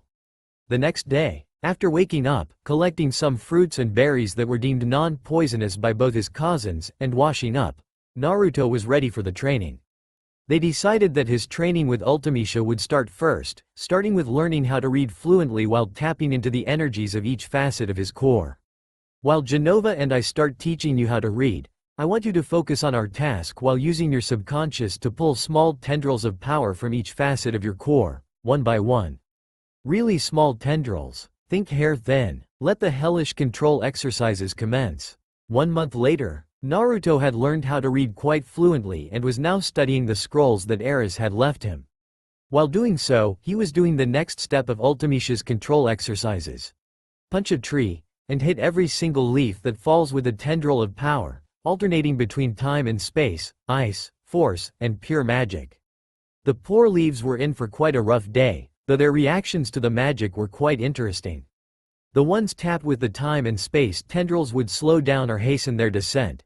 The ice ones would freeze over in a light rim frost. The force ones would either be blown off course or would explode in pretty colors, as Naruto adequately described it, while the pure magic ones would do a multitude of things, ranging from incinerating, becoming drenched, having small lightning sparks play across it, and one even evaporated in a green mist. Ultimisha's exercises were quite intense, but they were required for him to get a good grasp on his sorcerer's powers. As she had said before, once you can successfully call upon the essence of any one of your powers at will and on instinct, you'll never be caught unawares by others. Her exercises were also required for Genova's abilities. The ability to mold your cells to your will requires extreme amounts of control, so he would have to be able to cast basic spells at will without halting before he could start to learn her abilities. 3 months later, Naruto had learned all of the basic level spells, and was still working on molding the pure essence of his different elements to his will without a spoken word. Ultimisha had applauded his perseverance, stating that the easier it is for him to mold the pure essence of his magic, the quicker, more powerful, and more controlled his spells would be. He was currently trying to establish a link to the planet, so that he might be able to talk to Eris. He knelt in the middle of a small clearing of trees, clearing his mind and trying to project his thoughts down to the planet's core. What he didn't realize was that flowers were beginning to bloom around him, and the closer that he got to the lifestream, the larger the bloom was. He finally was able to make contact, which he was sure of, seeing as how he could hear a gentle murmur in the background and could feel a pulse, like a heartbeat, coming from below him. A soft voice interrupted his thoughts, almost making him jump for joy. "Naruto-kun, I see you've been able to reach me here within the planet. Congratulations. From now on, you will be able to talk with the souls of the deceased, should you choose to. The link is absolutely permanent, from the time you initiate it to the time you die." After relaying the news to Genova and Ultimisha, who sent waves of happiness through his mind, along with what he could swear felt like both of them doing a victory dance, he went back to his training, resolving to only talk to Eris when he really needed her, seeing as how she was busy being a sheepherder to souls and all. 8 months later, age 5. After mastering the next level of spells, Naruto's control had shot through the roof. He could probably pass a Genin or a Chunin in pure control. Today was his birthday, October 10th, and his cousins knew just what to get him. From Genova, he learned he was going to learn her ability starting the next day, since his control is good enough for the more straightforward abilities of the cell manipulation. From Ultimisha, she boosted his magic levels a little higher in all areas, telling him it was time for the first transformation of the sorceress. "Sochi, your studies in magic have come far, and I believe you're ready for the first of 3 transformations of the sorceress. Every sorceress goes through at least one, depending on how powerful they become. The strongest, like me, have gone through all 3. The first will boost your physical strength as you get older, as well as some cosmetic changes. For instance, your lip color might change, or your fingernails might sharpen." Ultimisha Kasen, why would a sorceress need physical strength? I thought we mainly blasted enemies away with our magic? He could swear the evilness of her smirk would have made Orochimaru squeal like a schoolgirl and run away crying. "Sochi, I never told you just how physically powerful sorceresses are, have I? Sorceress Adel was one of the strongest, and she was able to backhand her enemies away from her without ever having to waste time casting a spell. I believe her best record was a finger flick that not only completely liquefied the poor man's skull, but also sent him flying over 100 feet before he smashed into a wall." Naruto shuddered at the thought, before grinning evilly in response. "Can I do that too, Ultimisha Kasen? Please?" The Grand Sorceress was powerless to stop the chibified Naruto, watery puppy eyes and all. So she did the only thing she could do. Summon herself into the material realm and squeeze him senseless with a bone-breaking hug. I'm sure you'll be able to do that. But first, let the sorceress transformation begin." With that said, she disappeared back into his mind to start off the transformation. Seeing as how he wouldn't be able to do much until the change was complete, he meditated some more and talked with Genova on how cellular manipulation would be. "I'm sure that the phasing ability you have used will have nothing on the absolute weirdness that cellular manipulation invokes on the user. Whenever I mold my cells into tentacles to attack my enemies, it feels like my body is stretching like taffy. Moving vital organs around your body to avoid fatal damage is very disorienting as well. However, the first thing we're going to work on is compressing and molding your muscle tissue and joints. We're going to make you more flexible, and compound the physical strength your sorceress powers will give you. The transformation took about an hour, and when Naruto looked at his reflection in a nearby lake, he grinned wide. His lips had changed into a blue color to match that of Genova, and he could see the beginnings of tattoos forming on his face, and if the odd itching feeling he was getting down his chest and legs, he would hazard a guess that they were beginning there, too. His fingernails had sharpened a little, but not too much, so they weren't dangerous, yet. After testing his physical strength by punching a tree, causing it to shake violently before toppling over, he went back to his training. 3 years later, age 8. Over the past 3 years, Naruto had worked harder and harder on all his different abilities. He was currently working on learning the powerful August spells, and was staying far away from the forbidden magic. He wasn't quite ready for it yet until he was older. He was now able to manipulate his bone structure and muscular structure, and had hardened his bones to make them almost unbreakable, while compressing the musculature to make his body very lithe in build. He was about 5 feet 3 inches now, his hair reaching down to his lower back. He wouldn't allow it to grow farther than that, saying any farther and it may be a liability either in sitting down or in a battle. He had moved from the Konoha forest after a genin team nearly discovered him, and was now living within the forest of death. The only person that ever went there was that crazy snake-like lady, as he called her, Mitarashi Anko. He had a near run-in with her when she was having her playtime, as she called it in the forest. He was meditating at the base of a tree while flaring his different elements at intervals at anything that came close. She had caught him unawares, and his time and space magic flared in response, putting her into a stasis as he made his escape by phasing through thin air to appear a few miles away. Yet, even that far away wasn't enough to escape the enraged yell that echoed through the forest, scaring birds in a large diameter. "Who the fuck paralyzed me? I'll feed them to my snakes." Naruto had also started to learn how to use his staff in combat. The blunt force and large reach, coupled with his insane strength, were quite a combination. Thankfully, Ultimisha knew a little about the staff, so she was helping him create a fighting style. 3 years later, age 11, Naruto heavily studied anatomy with both Ultimisha and Genova after a slight mishap where he messed up his cell manipulation and happened to create tentacles with eyeballs on them on accident.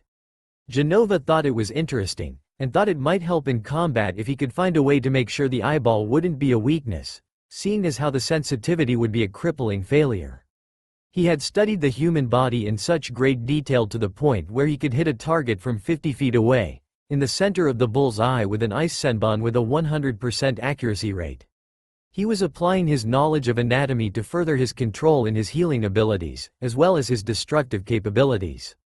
He could cast a fire spell and have it burn from the inside out of a target's vital organs, instead of being restricted to simply trying to set them on fire.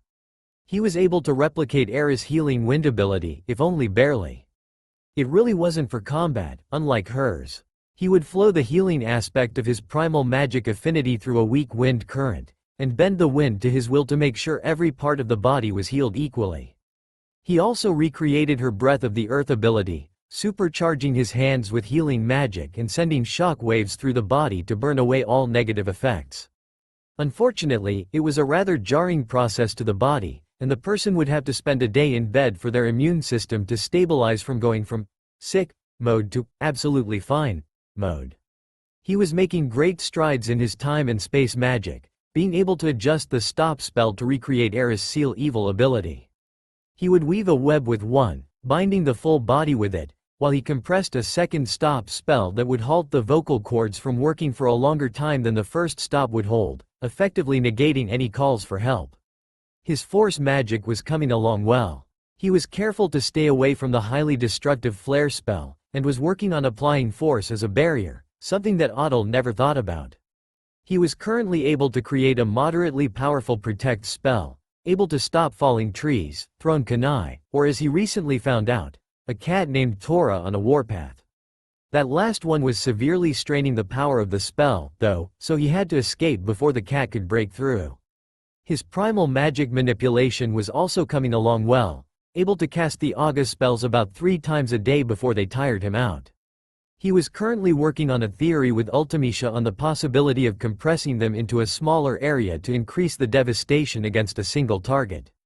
Instead of flash freezing the surface of a 30-foot diameter before shattering it, completely freezing a smaller, 6-foot diameter area, inside and out so that the shatter would, at the very least, cause internal damage. His ice manipulation was by far his best aspect. He no longer needed to say the name of the spell, he could simply mold the magic into whatever form he needed. Words were unnecessary, and his creativity was the only limit to what he could do with ice. He frequently juggled large pointy ice objects in the air and flung them at each other, trying to hit the very tips of the objects, so that he might be able to deflect or block thrown weapons with replicas made out of ice. He had also begun to experience some rather odd dreams, which he joined Genova in being absolutely baffled by. Ultimecia, however, had a hard time keeping her maniacal laughter to herself whenever the subject was brought up. She finally conceded to telling him what it was about once he turns 13. 2 years later, age 13, Naruto had grown up quite well from all his training. His hair was just as soft and shiny as Genova's, with odd metallic silver streaks through it, courtesy of his second sorceress transformation. His golden eyes had gotten a little brighter, yet were frosted over with a perpetual apathetic look. His emotions had to be under complete control until he could find a knight. Not even a sneeze could make him lose his iron hold on his emotions, or else something was liable to explode from his magic. The tattoos that started from his first transformation were growing to look like an almost exact duplicate of Ultimecia's, from the facial zigzags to the almost tribal designs making their way down his legs. Unlike Ultimecia's though, his were all colored different shades of gray. They weren't completely finished forming, either. The zigzags stopped about 2/3 of the way down his face, showing that he still needed another sorceress transformation to complete them. He was about 5 feet 8 inches now, as tall as Ultimecia. His body would be one that would be seen on either a dancer or a swimmer, with lean muscle all over. He finally was able to improve his control on Genova's cell manipulation techniques, and used that to create his own clothes, saying that, "I don't trust those women in the clothing stores to take my measurements without copying a feel." His attire consisted of a black loose-fitting silken gi, with wide sleeves that ended just after his fingertips, hiding them from view to surprise enemies. He could also conjure ice elemental weapons into his hands and hide them while in their sleeves, adding another surprise. His pants were a pair of black hakama, ending just above his feet, which were barefoot, for good reason. After his second sorceress transformation, his fingers became longer, the nails sharper to the point where they could be classified as claws. They extended about an inch past the fingertip. His tattoos had lengthened, his physical and magical strengths were amplified, and his connection to the planet had been strengthened. He could now channel the lifestream in a passable imitation of Era's pulse of life technique to regenerate even the most grievous of wounds, but the exposure to the lifestream, even if only barely, would force him to only use the ability once a week, due to danger of Mako poisoning if he used it more often. A final change to the transformation was that his toenails became as sharp and as pointed as his fingernails, eliminating the possibility of shoes, or even sandals. Naruto was wandering through the country of mist, saying he needed to explore areas outside of a forest and see how different environments affect his spell-casting capability. When Genova questioned him about why they were going to mist, Ultimecia finally broke down giggling uncontrollably at Naruto's answer. "I don't know, I just feel as if something or someone is calling me there." Of course, she finally broke down and told him what his feeling was about when he threatened her with walking through a populated town. The absolute terror that is fangirls, as well as the lesser-known terror known as fanboys, would be all over him. Your dreams and instincts are guiding you to your most likely candidate for a sorceress knight, Sochi. If you follow the feeling long enough, you will meet him or her. I guess this would be a good time to give you the talk. You see, when a man loves a man, or a woman loves a woman, or a man loves a woman, or whatever. About 3 hours later, after profuse blushing, perverse comments from Genova, maniacal laughter from Ultimecia, and a slight nosebleed, Naruto had the talk down. But he was confused about one thing. "Ultimecia-san, why are you telling this to me now?" The perverse giggle from Genova, feeling her lecherous smirk, and the slight snicker from Ultimecia in his head set off warning bells and sirens, telling him he really shouldn't have asked. Little known fact about sorceress knights is that they are usually in a rather intimate relationship with their sorceress. "I hope they're attractive, Sochi." I think Otto killed her knight because he was an ugly, fat man with an unnerving fetish for gelatin. Naruto shuddered violently at the implications, praying to the planet that he wouldn't get an ugly knight. He prayed so hard that it actually went through the link, causing Eris and the other ancients to break out into hysterical laughter. 6 months later, age 13.5, Naruto was following the maddening instinct to keep walking in a certain direction, tempted to just teleport as far as he could to see if it got him any closer, when he finally ran across 2 people. One was a rather androgynous-looking individual, about his age or a year older. They had long, sleek black hair and were wearing a rather effeminate pink kimono with flower patterns. They were currently picking a few herbs off the ground, which his mind immediately supplied as medicinal in nature. They were a few inches shorter than Naruto, and moved with the grace of one trained for fighting, yet he could tell the person was more of a pacifist and a healer by nature. The second was most definitely a man, given the fact that he was only wearing a vest over his shirtless torso, with gray-black shinobi pants and a pair of blue shinobi sandals. He had bandages wound around the lower half of his face, seemingly as a makeshift mask. His torso and chest were also heavily bandaged, though the lack of redness indicated the wounds were closed. He gave a violent mental shudder when Ultimisha piped up, telling him that, though Otto was a woman, she looked like a 7-foot-tall, purple-tinged muscular man. The man looked to be around late teens to early 20s, and was leaning against a large zanbato, about 6 feet in length and about 1 in width. Some kanji near the handle labeled it as Kabikuri Hucho, head-chopping cleaver. Naruto gave a slight start as he realized the feeling ended in this clearing, meaning one of the 2 were great candidates to be his knight. He announced his presence by snapping a twig underfoot, causing both to whip their heads around in his direction as he stepped out of the tree line, holding his hands up in a peaceful gesture. I do not come here to harm you. I was following an instinct I had and it led me here. Both narrowed their eyes in suspicion, the androgynous one moving forward to stand in a defensive position in front of the larger man. The larger man winced a little as he picked up his sword. Some bandages previously started to redden as wounds were reopened. The androgynous one spoke first, an edge in their soft voice which, unfortunately, didn't give away their gender yet. Naruto gave a mental snicker as Genova muttered a, "damn," and glared at Ultimisha who had bet that the voice would be just as androgynous as the rest. "Who are you, and why are you here?" Naruto sat down next to a tree trunk, not making any sudden movements to provoke the pair. He answered as he sat down, hands shifting back into their sleeves before either person could realize his condition. "Like I said, I came here on an instinct. Something here was calling to me, and I've been following the damn annoying thing like a beacon for the past half year. It seems to end here, so I guess it would have to be one of you 2 that were calling out to me." Both people looked thoroughly confused at the tattooed teen's answer, but before they could ask, the larger one gave out a hacking cough and fell to his knees, coughing up blood into his bandage mask. The androgynous one gave a panicked cry, running over to the large man and trying the best they could to help heal the wounds with what limited medical knowledge they knew. "Zabuza-san, you should be resting. Your wounds have reopened." Naruto stood up and glided soundlessly across the clearing, kneeling down next to the man. At such a close range, he could tell the man was nearly fatally wounded, so he did the one thing he could. He started to concentrate, the wind picking up around him into a gentle zephyr as he poured shimmering white healing magic through the wind to heal the man's wounds. Both Zabuza and the still unnamed androgynous one looked up in shock as Naruto's eyes glowed softly, the white wind easily regenerating all the lost flesh.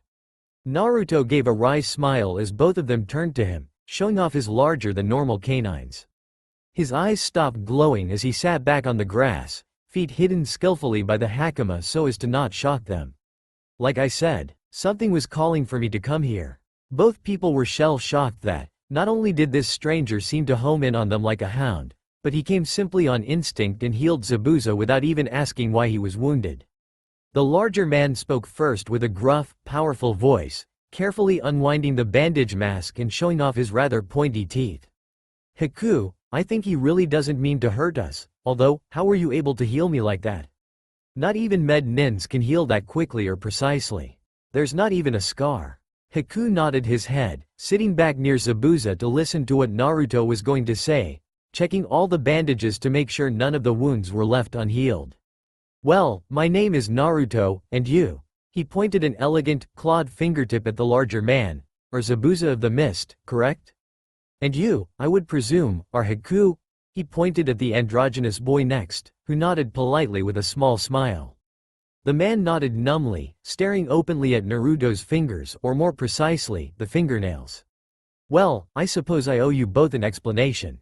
You see, I'm one of the last of my kind. We were known as sorceresses. Yes, even the male ones. Anyway, you may have heard of our kind before? Zabuza and Haku both had wide eyes as they stared at the teen, nodding a bit and inching away a little, since all that they heard about sorceresses was the stereotype, and the event of time compression was caused by a sorceress. Naruto gave a sad smile at the two, placing both his hands into his sleeves and settling back against a nearby tree to get ready to tell a simplified version of the story. Well, not all you heard was good, I'm positive. However, I must tell you both that almost no sorceresses are evil. Misjudged, yes, but not ever truly evil. Time compression was cast by a sorceress who wanted to prevent the judgmental nature of humanity from affecting any more sorceresses. She had grown up hated and despised for simply being who she was. I suppose you could liken it to the bloodline wars, only much more concentrated. Most sorceresses start out good, but either lose themselves to their power, or to the pressure of society. However, since there hasn't been a sorceress in a long time, I'm almost positive nobody would remember much of us. Just the event of time compression, I suppose. Anyway, I'm getting off track. I am a sorceress and I was following my instincts to find a knight. Do you know what a sorceress knight is? Both Haku and Zabuza looked quite confused at this, screwing up their faces in concentration as they tried to remember anything on the subject. Surprisingly, it was Zabuza's gruff voice that spoke first, still slightly suspicious at the golden-eyed teen. Aren't they the ones who help guard the sorceress? Naruto's eyes sparkled mischievously, and both nins were sure they weren't going to like the answer. Yes, they do help guard the sorceress, but their main job is actually more of a support beam. I'm sure you heard the saying, absolute power corrupts absolutely. The saying holds very true for sorceresses. A knight is their support to lean on, and helps them hold onto their original personality and goals, not allowing them to become corrupted. On a side note, they're usually intimate with the sorceress. Haku blushed a deep red at the last part, while Zabuza snickered a little with a slight perverse blush across the bridge of his nose. Due to my unusual circumstances, I'll be able to go knightless until I'm 18, but then my powers will start to rage out of control. My instincts led me here, and probably to you, Zabuza, to find a good candidate for a knight. I know this is quite a lot to think about, so I believe I'll take my leave tomorrow, and let you consider the proposal for a year or so. Being a knight to a sorceress is a full-time task. While I can defend myself adequately, you'd have to be able to hold me down emotionally so that I didn't, for example, lose myself to my anger and destroy a city with a burst of magic. You'd have to be around me almost all day, not to mention the intimate part. Naruto looked away in slight embarrassment, giggling a little nervously. Zabuza was just sitting there, staring off into the distance, as he tried to fully comprehend what was being asked of him. He finally snapped back to reality when Haku was poking him in the shoulder, trying to get his attention. He looked deep into Naruto's molten gold eyes and saw no lie, and gave a grin, shaking his head a little side to side. He finally spoke up, evidently a little uncomfortable. I'll think about it. While I'm comfortable with my biuality, I'm a little uncomfortable with the age difference. You can't be older than 14, and I'm already 20. Not to mention I'm a nuke nin of the mist, so I wouldn't be very welcome in your village. Plus, I'd be taking Haku with me, seeing as how he's my apprentice. Naruto gave a wide grin, eyes sparkling a little. He stood up slowly and stretched, before turning his attention back to the two nuke nin. Like I said, I'll give you a year or so to think about it. Don't worry about me if you decline, I'll still have another few years to find a knight. As for the nuke nin thing, if Konoha doesn't want to be wasted by a large meteor impacting into the Hokage Tower, they'll have to let you in. I can't be anywhere without my knight, and I'm sure they'd just love to have Haku there. Or else. He laughed a little maniacally at this, his voice sounding menacing despite its softness. Both nuke nin felt a slight chill run up their back as they saw flickers of emotions flash through his golden eyes, not wanting to learn what the else would be. He gave another warm smile to them, instantly placating their fears, before gliding along the forest floor towards Zabuza, giving him a soft kiss on the cheek. I'll return on my 15th birthday. Do not worry, I'll be able to find you. My instincts will lead me towards you. If you decide to reject the offer, I'll look for another night. And don't worry if you accept. I'd rather take a relationship slowly, so there's no rush. He gave a slight smirk at Zabuza, trailing a clawed fingertip gently down his cheek without drawing blood, causing a tingling sensation to ripple down the man's spine. Bye, Haku, and farewell, Zabuza-kun. He drew out the syllables of his name with a mischievous wink before walking up to a tree and walking through it, disappearing altogether with a familiar ripple effect on the trunk. Zabuza sat there, spaced out with a hand to the cheek that was touched, and a lecherous grin slowly spreading across his face, ending with a perverted giggle. Haku's jaw was touching the ground at the audacity of the male sorceress. Although, he thought, I can see how that boy would be able to be a great match for Zabuza-san. He's dangerous, yet neither bloodthirsty nor arrogant. And he was able to heal his wounds so masterfully. Haku's coherent thoughts ended here when he squealed mentally, going starry-eyed at the healing prowess of the sorceress. Zabuza's thoughts were a little more serious than his disposition was showing. I could both get a home for Haku and myself so that we no longer need to escape hunter nins, and I'd be able to settle down with someone. I'm sure both of us would still be doing our ninja duties, and we'd be forced to pair together on missions due to the nature of his magic, but he doesn't seem too bad. I'm sure I saw a flicker of concern within his eyes when he was healing me.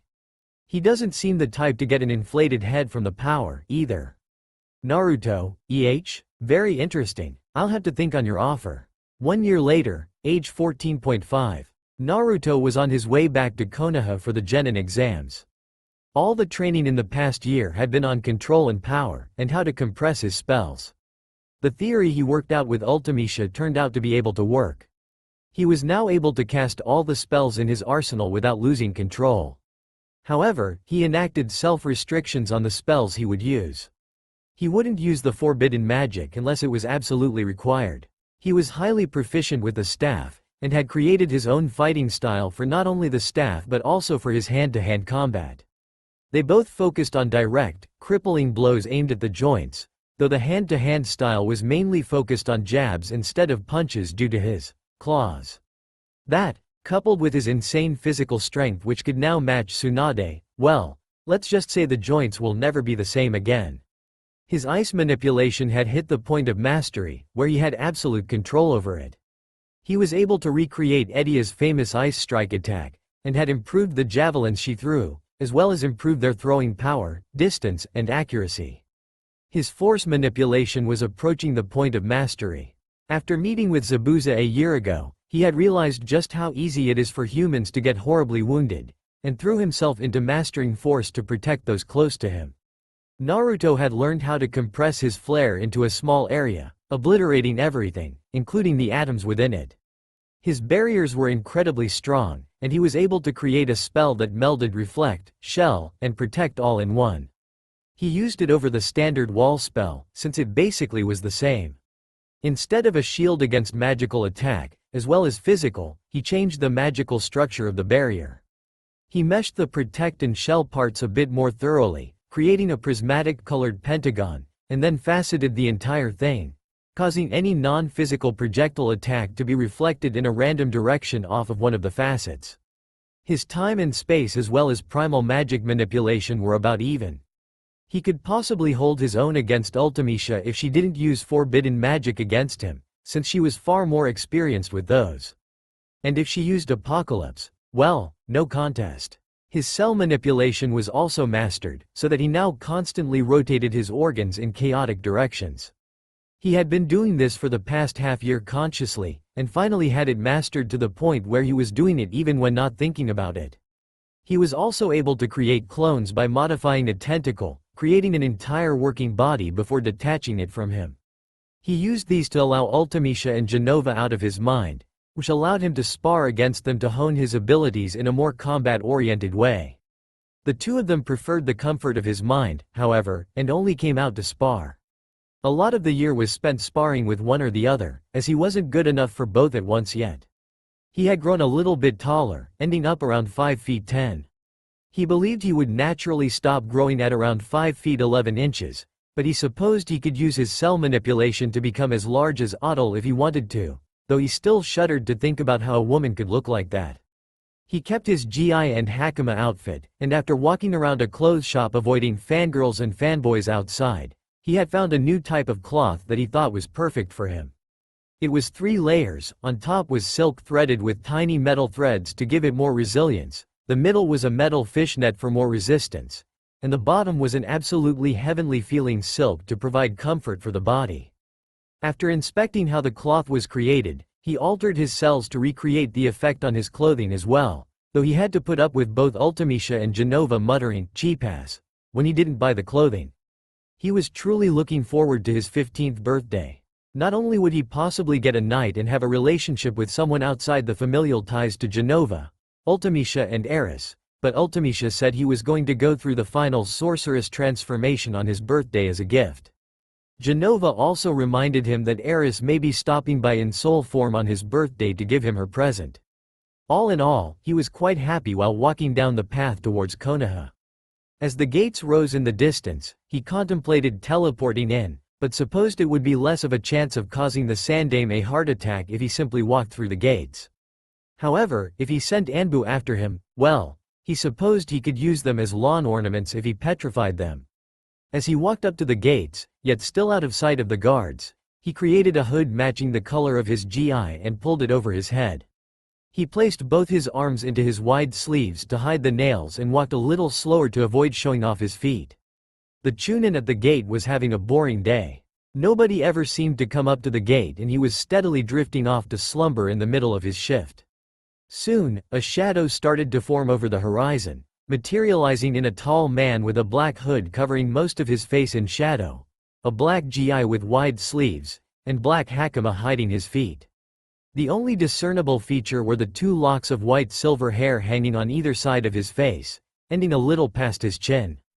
As the Chunin saw him coming closer, he called out to him. "Halt, state your name and business in Konohagakure." He could feel the smirk coming from the man, and it set him on edge slightly.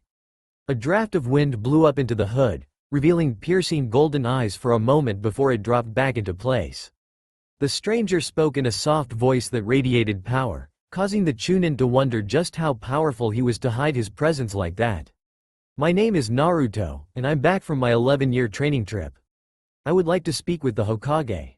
Genin exams and missions." The Chunin's eyes widened a little in slight recognition of the name, although without the surname he wasn't sure where he had heard it before. The lack of golden hair and blue eyes also allayed his fears that the demon brat was back. He nodded to the teen, signaling a Chunin that was on duty to escort unknown visitors to the Hokage.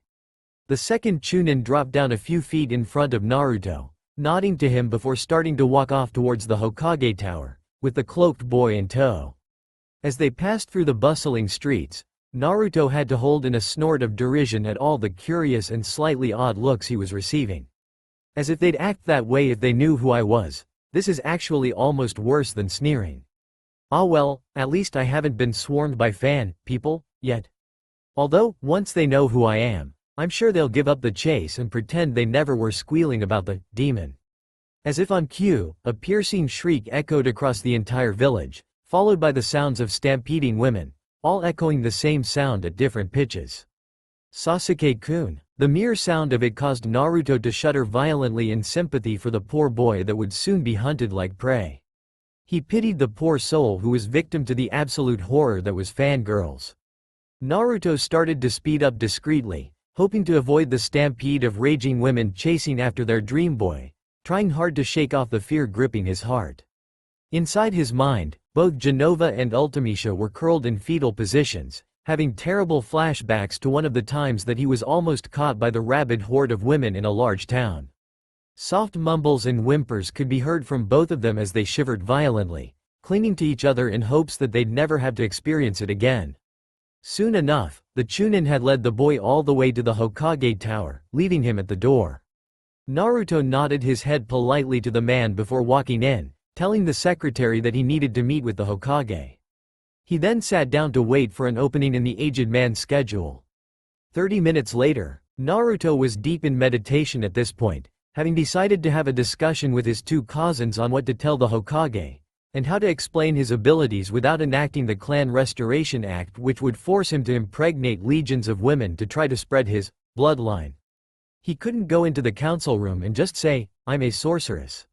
Because that would be even worse. Either they'd try to dissect him to try to find what makes a sorceress tick to try to replicate their abilities, shun him even more since then he'd be both the demon brat and the evil witch, or they'd try to enact the CRA, hoping it'd be a genetic trait. He finally decided to tell the Hokage that he was, indeed, a sorceress. He would give the old man one more chance to hold on to his trust, and if he betrayed it, no more chances. He was sure the wizened man would agree to tell the council that it was a bloodline ability, negating the annoying Uchihas and their thieving eye abilities, avoiding the possibility of being ordered to teach someone his skills, and being able to explain his lack of hand seals. If the council tried to pull the CRA on him, he'd just say he was sterile, and that his bloodline would die with him. He held in his instinctual reflex to blast whoever tapped him on the shoulder, rousing him from his meditative state. He looked up at the woman, not that she'd notice as she couldn't see his eyes. She smiled politely at him, telling him that the Hokage was ready to see him. Naruto nodded his cloaked head to her before ascending the staircase, making not even a slight sound as he moved. Hokage's office. Sarutobi was having a bad day. Today was the day that Naruto was coming back, or so he had said, so he would have to put up with the council trying to either incinerate the boy with glares alone, or try to train him into a weapon. Or both, they never were that picky with their morals. He hefted a weary sigh, giving a death glare to rival that of the Uchihas and Hyugas at the towering mound of paperwork at his desk. He looked away to sip his tea, before a knock at the door startled him. He sent another glare at the paperwork, swearing that it had multiplied when he looked away, and yelled out, "Come in." To say he was surprised and a little suspicious when a heavily cloaked figure walked into the room, with the only visible characteristics being the lower half of his face, would be a slight understatement. He had one of his hands below the desk, ready to push the "alert the Anbu" button if the person should prove hostile. His eyes roamed over the figure, which was moderately tall, with no immediately defining characteristics besides two silvery white strands of hair ending a little past the chin. His eyes seemed to be drawn to the hair, as if trying to remind him of something important, but he shoved that thought aside, pondering instead the figure's purpose. The voice coming from within the cloaked hood was soft, yet masculine. A stray draft of wind blew through the office, lifting the hood up and over the figure's head, which was odd, since the windows were closed, as was the door. The first thing Sarutobi noticed were the tattoos spread across the teen's face, followed closely by the piercing golden eyes, twinkling dimly in amusement? Excitement? He didn't know. Following that, he noticed the rather long hair, the same color as the locks on either side of his face, yet with a few metallic silver streaks sewn in.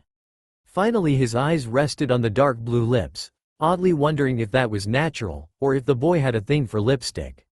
"It's been a while, hasn't it, Sandaime-sama?" Now the Hokage was really confused. He couldn't seem to remember anyone with those rather unique characteristics, and yet the boy claimed to know him. He was about to ask who the teen was, before he was cut off, almost as if he knew what Sarutobi was thinking. "Ah, I'm crushed, Hokage-sama. You forgot that I was going to return today? For shame." Sandaime gave an imperceptible start, his mind screaming at him for not noticing it earlier. His eyes widened in astonishment, choking out a stuttered sentence while his mind worked furiously at how the boy changed so much. Naruto?" The boy gave a half smirk, the tip of a pointed canine poking out over his dark blue lips, his eyes flashing in a mocking glint as he poked fun at the aged man. "Ah, have you gone senile already? If only I had known, I might have returned sooner to take care of you, O wise one. All that aside, though, it's good to see you again, Sarutobi-san." The Sandaime smiled slightly, feeling reassured that the cold boy that he remembered so long ago wasn't truly what Naruto had become. He still kept a bit of that deviant nature to him, regardless of his new appearance. He pulled out his pipe and lit it, settling back in his chair to relax and catch up with the teen. "So Naruto-kun, I hope your training trip proved fruitful?"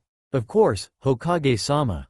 I have also come to the conclusion that I should tell you about my abilities, so that you could perhaps assist me with avoiding the council's greedy clutches."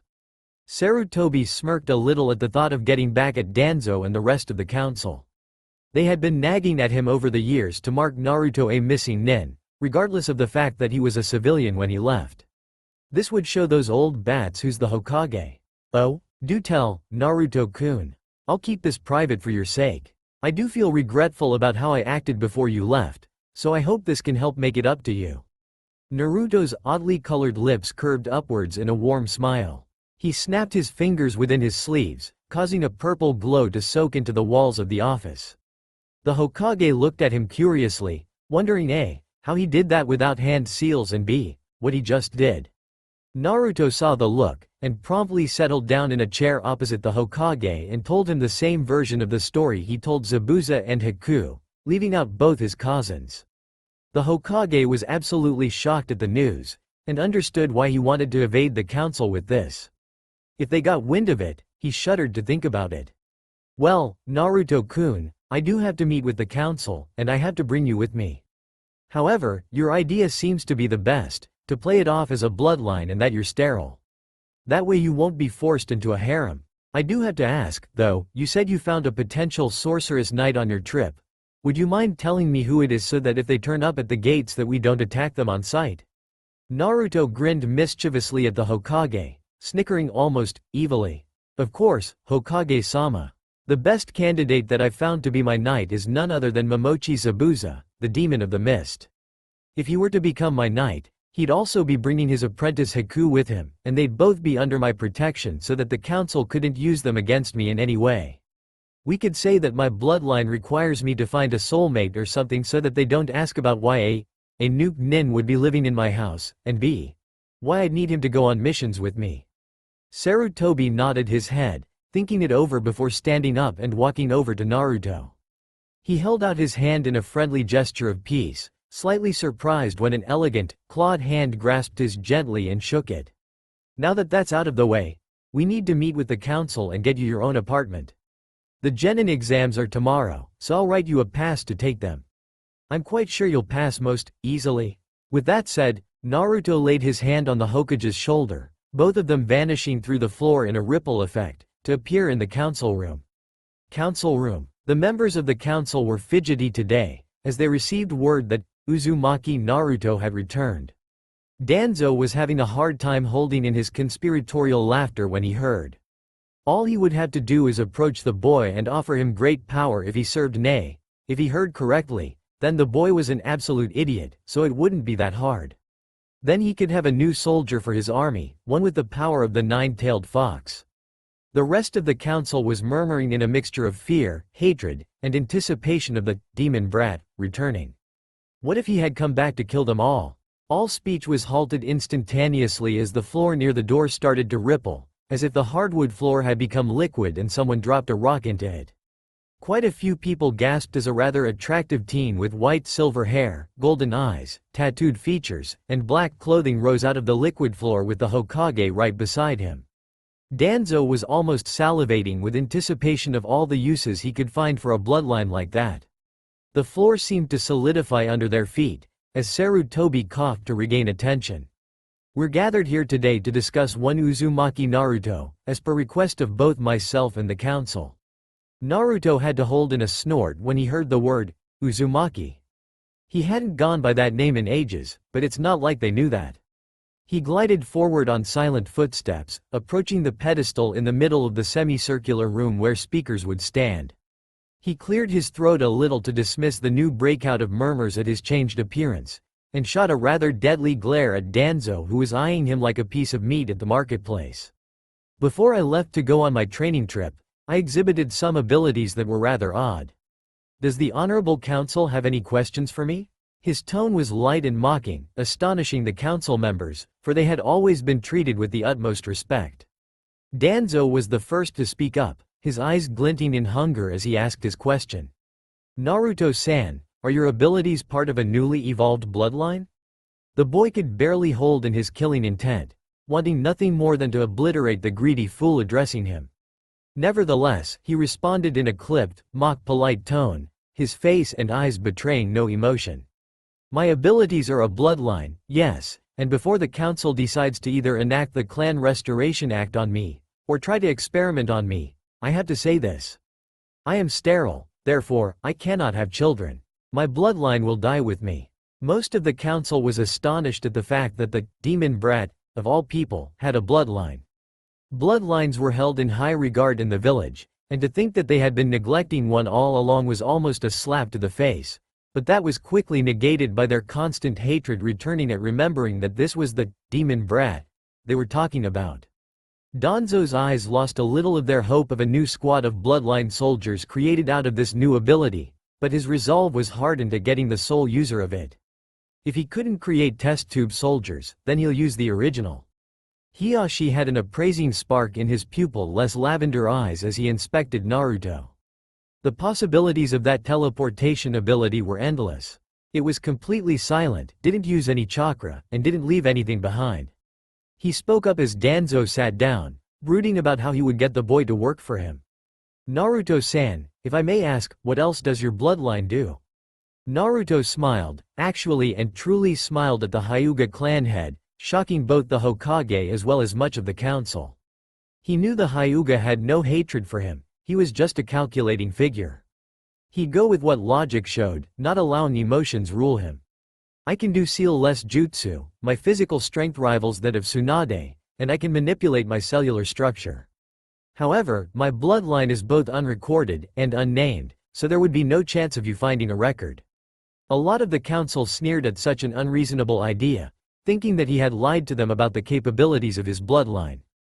Hiyashi, however, was shocked, as he could see absolutely no lie, and he prided himself on knowing what each involuntary muscle twitch of the face would mean.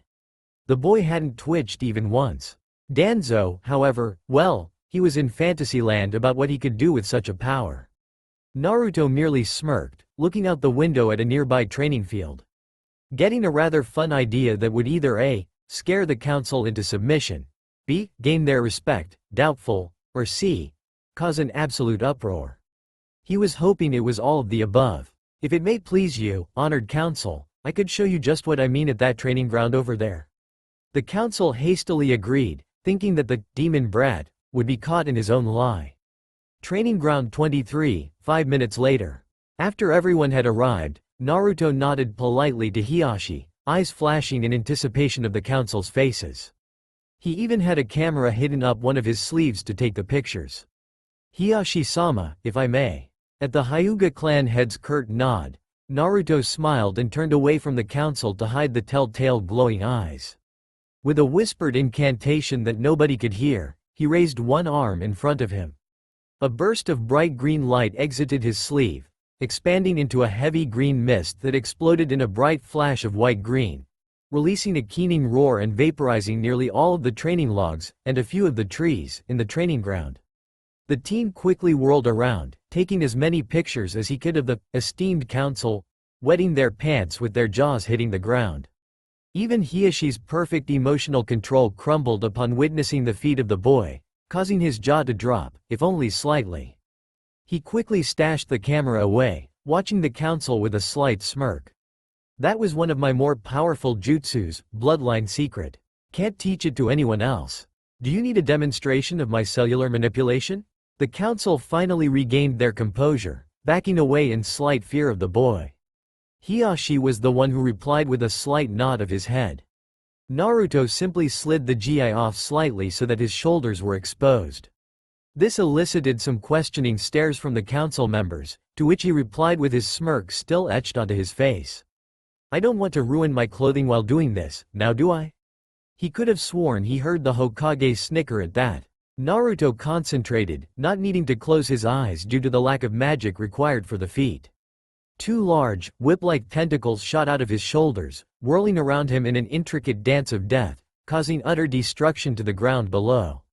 After about 15 seconds of the ground shaking and cracking underneath the onslaught, Naruto stopped and retracted the tentacles into his shoulders, slipping his top back over his shoulders with a shrug, not wanting the council to see his clawed fingertips and suspect something.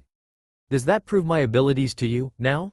Before I leave here to go find my new apartment that the Hokage so graciously gave me as a present on my return, I should notify you that my bloodline has one condition that I should warn you about.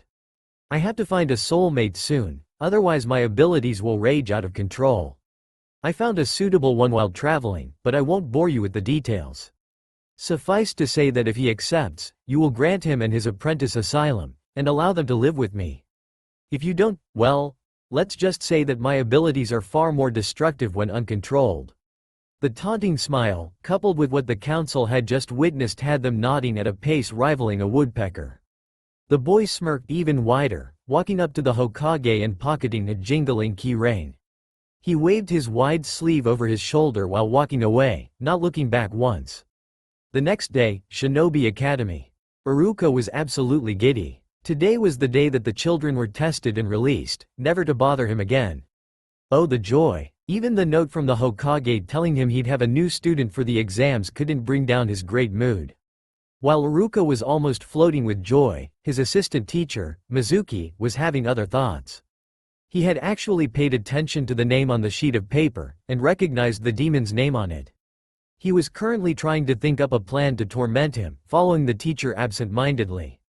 As they both walked into the classroom, Iruka utilized his Oni Kyushi no Jutsu, demon teacher technique, to get the class attention. Just as he was about to start off the day, the wall near the door started rippling in a liquid fashion. A rather tall figure wearing a black hood, a loose-fitting black gi with wide sleeves, and black hakama stepped out of the ripple. The figure turned his head towards Iruka, walked up to the teacher at his desk, and a piece of paper slid out of one of the man's sleeves in front of him. Iruka looked over it for a moment before nodding, catching the class attention again. Naruto here will be taking the Genin exam with the rest of you. This, of course, caused the room to break out into shrieks, screams, and yells of outrage at how some new kid got to come in and just take the test, while the rest of them had to go through all the academy classes. The figure loosed a rather small spike of his killing intent, freezing everyone where they stood before cloaking it again. The room was awkwardly silent for a moment, before Iruka cleared his throat. Right, well, he's been on a training trip for the past 11 years, so he hasn't been able to attend the academy. Due to his lack of scholastic achievement, he'll be placed at the automatic bottom of the class, since we will have nothing but the test to determine his competence. Many of the male students snickered at that, leering at the figure with smug looks on their faces, as if they accomplished something great. The figure simply shrugged his shoulders, another mysterious blast of wind pushing the hood back from his face. It seemed to, once again, come out of nowhere, as the windows were closed, as was the door. The teen's striking looks astonished many of the class, and his soft voice carried over the silent masses as he spoke to the teacher. It doesn't matter to me, Iruka-san. Graduating at the bottom of the class has absolutely no say on my level of skill. It is just another meaningless label.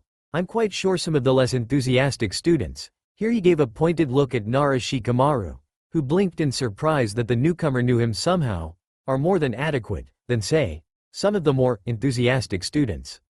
He finished his statement with a look at Haruno Sakura, a pink-haired, flat-chested individual who was currently latched onto one Uchiha Sasuke's arm and squealing about how awesome he was. Said Uchiha was trying hard to ignore the girl, turning his head away from her and glaring at a minute spot on the wall, angsting about how he would kill his brother. Naruto's statement was met with a few snickers as people realized what he was talking about. The boy walked up to the back row, away from all the students, and sat in one of the empty seats as the teachers started to pass out the written test. Naruto stared at the test for a moment, wondering how knowing exactly what shade of brown the Shoden Hokage's hair had anything to do with being a ninja. He looked over all the questions, wondering what had possessed these people to believe questions like, what was the name of the Shoden's bloodline? And, if a kunai is flying at a rate of 30 feet per second in an easterly direction was being subjected to a 15 meters per hour northeastern wind, how far would you have to aim to the south to be sure the kunai flies true? Would help anyone with their ninja careers. He heaved a quiet sigh, grasping a pen and answering 6 of the 10 questions without showing his fingers once. After completing the minimal amount required, he sat back and let his eyes drift over his classmates in an appraising stare. He immediately saw 8 other potential genin candidates, and quietly evaluated them. Uchiha Sasuke. Heir to the Uchiha bloodline. The Sharingan, Mirror Wheel Eye, which is able to copy all forms of ninjutsu and taijutsu, and allows for effortless breaking of genjutsu. Judging by temperament, he was deeply traumatized by the Uchiha massacre when his brother, Uchiha Itachi, killed all the rest of his clan. Possibly an advanced jutsu library from his clan library. His Avenger persona is a liability, but if he can get over it he may become a competent shinobi. Yamanaka Ino, heir to the Yamanaka clan, specializes in jutsus that affect the mind, branching off of the basic ability, the Shintenshin no Jutsu, mind-body switch technique, that possesses the target temporarily, but leaves the shinobi's body vulnerable while possession is occurring. Judging by the staring, if it can be called that, she is most likely a fangirl to the Uchiha. If she could drop the habit, she would make a talented genjutsu user. Nara Shikamaru, heir to the Nara clan, specializes in shadow jutsus using the owner's shadow, branching off of the Kagemane no Jutsu, shadow imitation technique, that forces the opponent to imitate every move made by the user. Judging by his lazy demeanor, yet calculating gaze, he is also afflicted by the horrible sickness known as male Nara syndrome, MNS for short. Symptoms include extreme lethargy, genius-level intellect, and a rather interesting attraction to women with prominent tempers that keep them in line. Akamichi Choji, heir to the Akamichi clan, specializes in body-altering jutsus, using caloric supply in fat to augment their different physical aspects. Uses the Baika no Jutsu, multi-size technique, as the base, enlarging their entire bodies. Can be channeled into specific parts of the body, such as arms or legs. The Akamichi clan almost always eats, to keep up their fat supply as fuel for their techniques. Never ever call an Akamichi fat, as it will bring about a fury that is usually only seen in women who have discovered a pervert. Genova snickered in his mind at that last part, before sending a rather revealing image of what she imagined Zabuza would look like, sans clothing. This act caused Naruto to almost lose his cool, the only outward symptoms being a single drop of blood from his nose, and an almost unnoticeable blush across the bridge of his nose. Aburame Shino, heir to the Aburame clan. Their bodies are hosts to colonies of Kikai, destruction bugs, that feed off of chakra. As the Aburame clan only have a minute amount of chakra, they simply direct their Kikai to mimic other abilities, such as creating clones and walls out of their Kikai. They're quite useful as scouts, and I think I see one inspecting me. Using a minute amount of magic, Naruto blew the Kikai back in Shino's direction on a tendril of wind, watching as the teen twitched a little, realizing his bug had been found out. He seemed moderately surprised that the bug was still alive after being caught, seeing as how most would simply squish it. Naruto nodded a little in acknowledgement, noticing the Aburame staring at him in confusion, before going back to his observations. Hyuga Hinata, heir to the Hyuga clan and the Byakugan, all-seeing eyes. That can be used to see the chakra network, internal organs, see through some objects, and even can be focused as a sort of telescope. Unlike other Hyugas, she seems to be timid and shy. Probably denoted as weak, regardless of her main branch status, if the lack of a curse seal on her forehead is an indicator. Hyugas use their excellent chakra control to inject their chakra into an opponent's tenketsu points, the areas where chakra is released from the body, to shut down the point temporarily. Can also be used to attack internal organs directly with close-range chakra blasts. Perhaps, if she is not suited for combat, she would be better suited to being a medic nin? The Byakugan would help in that field. Inazuka Kiba, heir to the Inazuka clan, tracking specialists that have a bond with their canine companions. Their senses are almost dog-like, with enhanced hearing, smell, and a little bit of sight. His arrogant nature will be his downfall, though, if he doesn't realize he's never the best. After searching around a bit, just to make sure his observations were completely correct, Naruto held in a groan of despair at the last likely candidate to be a genin. If the rest of the class wasn't absolutely hopeless, she would never make it, seeing as how she was only marginally better than a civilian in combat. Heaving a silent sigh, he completed his observations. Haruno Sakura, heir to the Haruno clan, though they aren't a shinobi clan. That means that she is a first-generation shinobi. This won't end well. Her blind devotion to her Sasuke-kun will definitely be a massive fault. At least her overly large forehead has a decently smart brain behind it. She also probably has good chakra control, though seeing as how her chakra levels are barely higher than a civilian, it's not saying much. Her devotion to the Uchiha seems to run fairly deep, so it'll take something absolutely horrendous to break. If she could get rid of it, and still be mentally stable to keep being a kunoichi, then her chakra control coupled with her intelligence would make her a good medic or genjutsu user.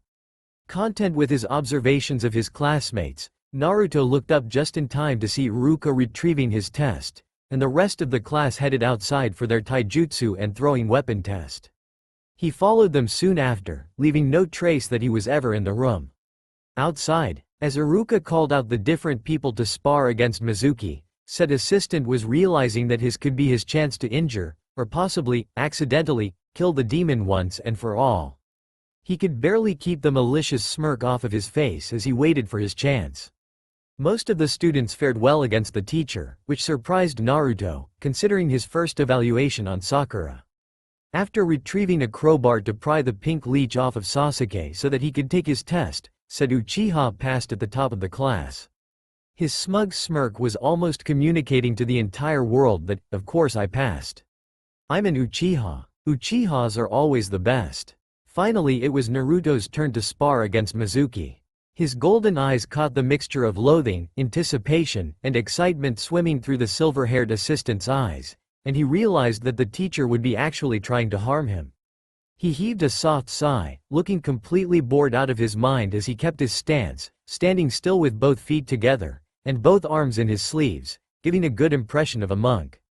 This, of course, pissed off Mizuki to no end that the demon brat wasn't taking him seriously, so he charged at full speed towards the long-haired teen.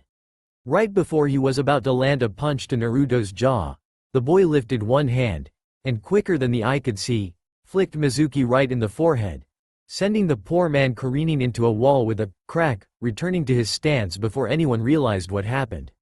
Iruka was speechless at the power, precision, and control the boy showed in his single attack. He not only immobilized his attacker, but it was a non-lethal hit used to knock out his assistant. Granted, he'll probably have broken a few ribs from hitting the wall like that, but there would be no permanent damage. What Naruto said next shocked both him and the entire class. Damn, I was trying to hold back so I wouldn't break anything, but he still broke a few ribs and I think dislocated his shoulder from that. How was I supposed to know he was so aerodynamic? Sasuke was furious, however, that the dobi of the class would have so much power. He needed that power, he was an Uchiha, dammit. He needed to kill his brother. After everyone had collected their jaws and sent Mizuki to the hospital, it was time for the throwing weapon accuracy test. Fortunately, or unfortunately, Sakura's aim wasn't horrible, so that almost guaranteed her passing. She scored 70% on her accuracy test, which then prompted her to suction onto Sasuke's arm, screeching about how true love prevails, and how her Sasuke-kun was so awesome. After a medic was called to heal Iruka's eardrums from being caught point blank by her banshee scream of doom, Sasuke was up next, scoring 90% on the test, one of his shuriken barely missing the bullseye on the last target. As Iruka called Naruto forward, he realized the team didn't have a kunai or shuriken pouch, and brought this up with him. His question was met with howls of laughter from most of the class, thinking he forgot it at home or something. His answer, however, shut them up quickly. His soft voice was as cold and apathetic as ever, not lauding off his abilities, just stating facts. I do not require pouches to hold my weapons, for I simply create my own when I need them. With a swift flick of both arms, hundreds of frozen senbon shot from his sleeves and littered the targets, multiple needles clustering on the absolute center of each target. The tattooed young man turned towards the shell-shocked teacher and raised an elegant eyebrow in question, voicing his thoughts. Will this do, or am I required to use shuriken and kunai? The teacher shook his head in a silent, no, before clapping his hands over his ears as he saw Sakura striding over to him, flames of feminine fury glowing in her green eyes. She opened her mouth to shriek and scream about how there was no way the stupid dobi could have beaten my Sasuke-kun. But as soon as her lips parted, Naruto struck out in self-preservation of his hearing. Uttering a soft, seal evil, the girl's whole body was placed into stasis, hand raised as if to hit Naruto over the head for daring to try to be cooler than Sasuke-kun. The rest of the class stared openly at the sight, as Naruto took 2 steps backwards out of hitting range, waiting for the stasis to wear off.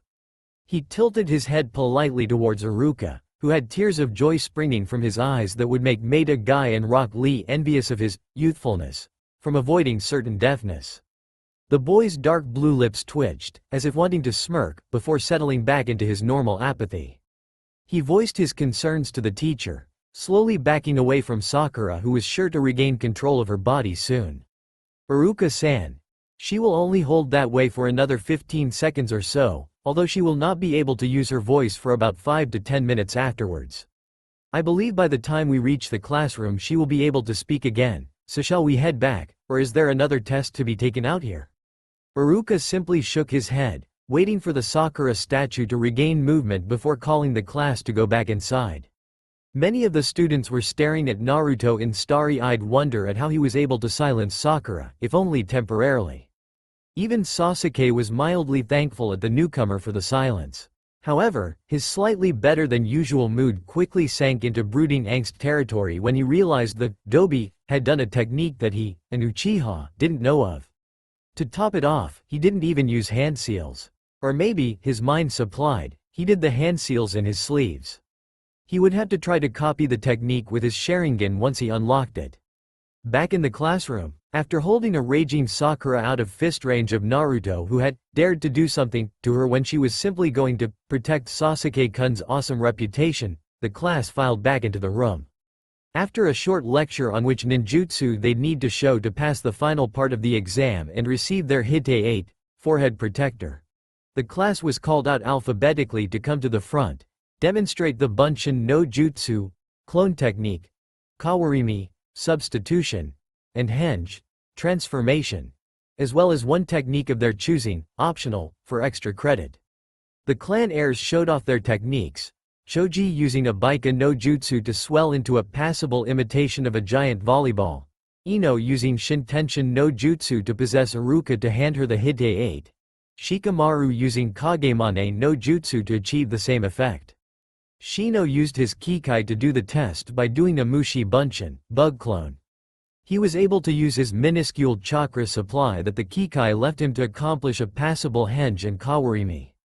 Kiba showed off his Jujin Bunshin, man-beast clone, that turned his wolf-sized dog, Akamaru, into a clone of him. Hinata used the Shugohaki, Rokujuinsho, protection of the 8 trigrams, 64 palms, to create a barrier that could be used offensively. Sasuke opened a window and used Kaden, Gukakyu no Jutsu, fire element, grand fireball technique, to shoot a large fireball out the window, which gained him a squeal from many of the girls in the class, Hinata a noted exception. Sakura was the only one who didn't have a special skill, due to being a first-generation shinobi. Finally it was Naruto's turn. He was debating on what he should do, when his cousin spoke up, giving him the perfect idea for a technique. He would have to fake a name for it, though, so while he walked up, he was debating what to call it. Finally he performed the technique specified, using his magic to mimic the effects, though he swore he'd never need any of the abilities. Finally it was time for his special technique. He was unable to hold back the devious smirk as he let his gi slip off of his right shoulder, exposing a little bit of his upper right back and torso. At the class questioning of his action, he replied with I don't want to ruin my clothing when there's no dire need to. He concentrated on what he was trying to do, and 2 tentacles shot out of his back, bulging at the tips as they hovered next to him. The cells replicated as fast as absolutely possible, quickly forming a perfect representation of both Genova and Ultimecia, after which the tentacles retreated to his back. He even got Ultimecia's rather skanky dress created with the correct details.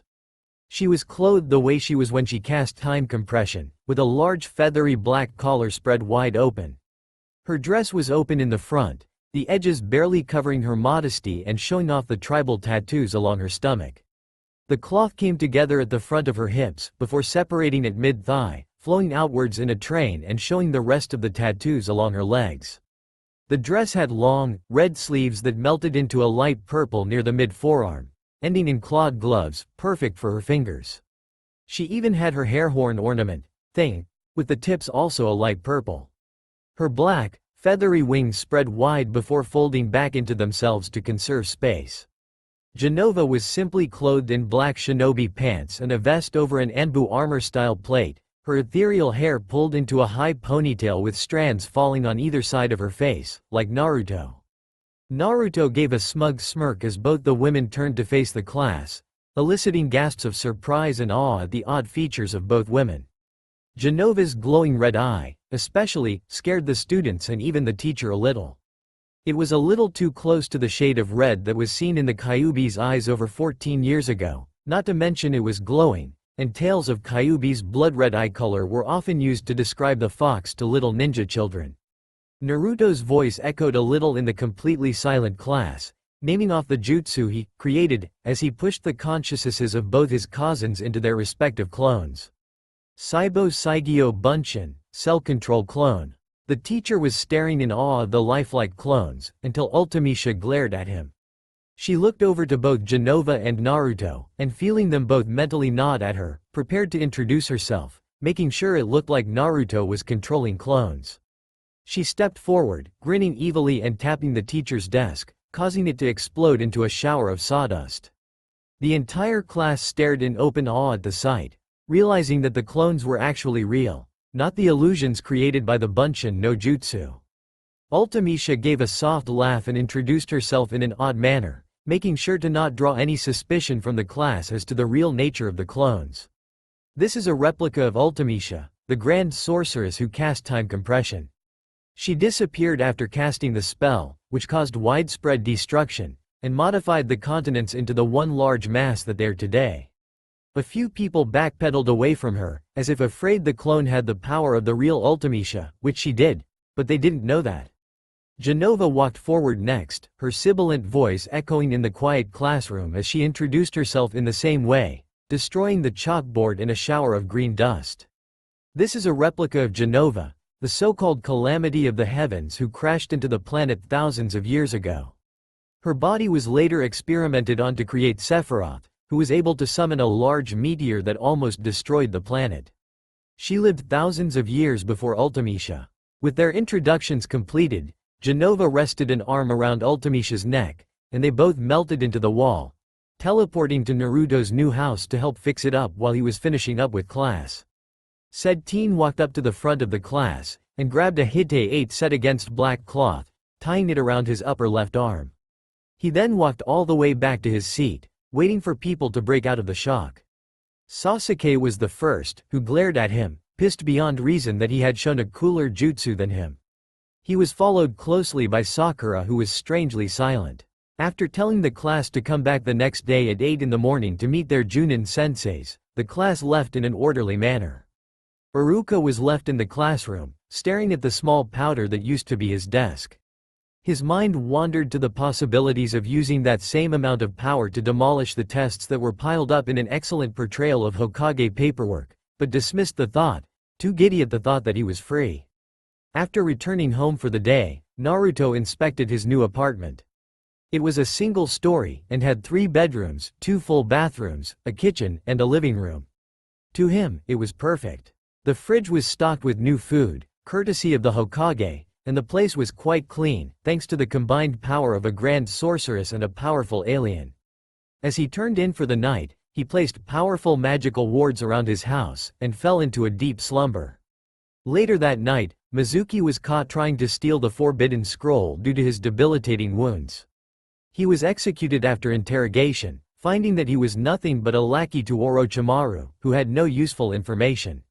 The next day, Naruto woke up at 5 in the morning, feeling intrigued at who his new teacher would be.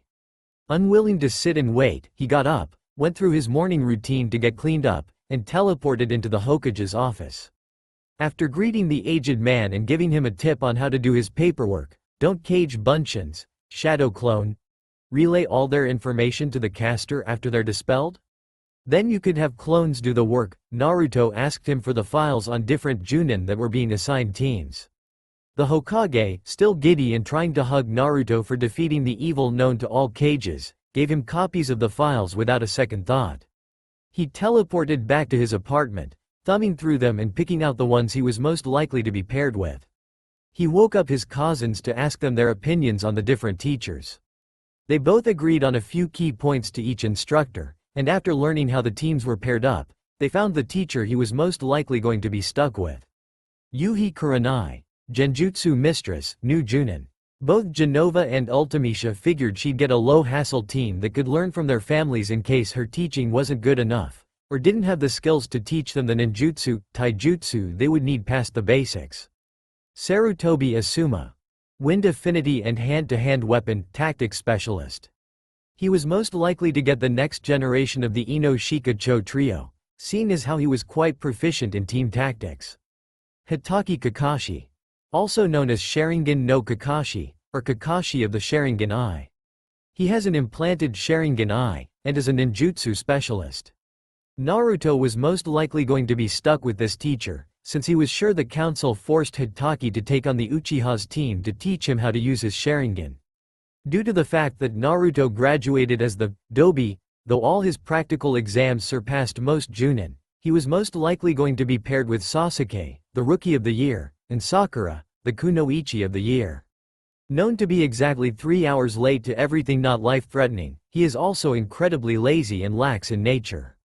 He had to refrain from pounding his head against a wall, envisioning at least 6 months with them, seeing as how the Chunin exams were held exactly 6 months after the Genin exams, and were hosted biannually. After clearing his mind of suicidal thoughts, and desperate plans to permanently silence the pink-haired leech, he teleported back to the Hokage's office. He caught the aged man reading a rather adult, orange book named Icha Icha Paradise.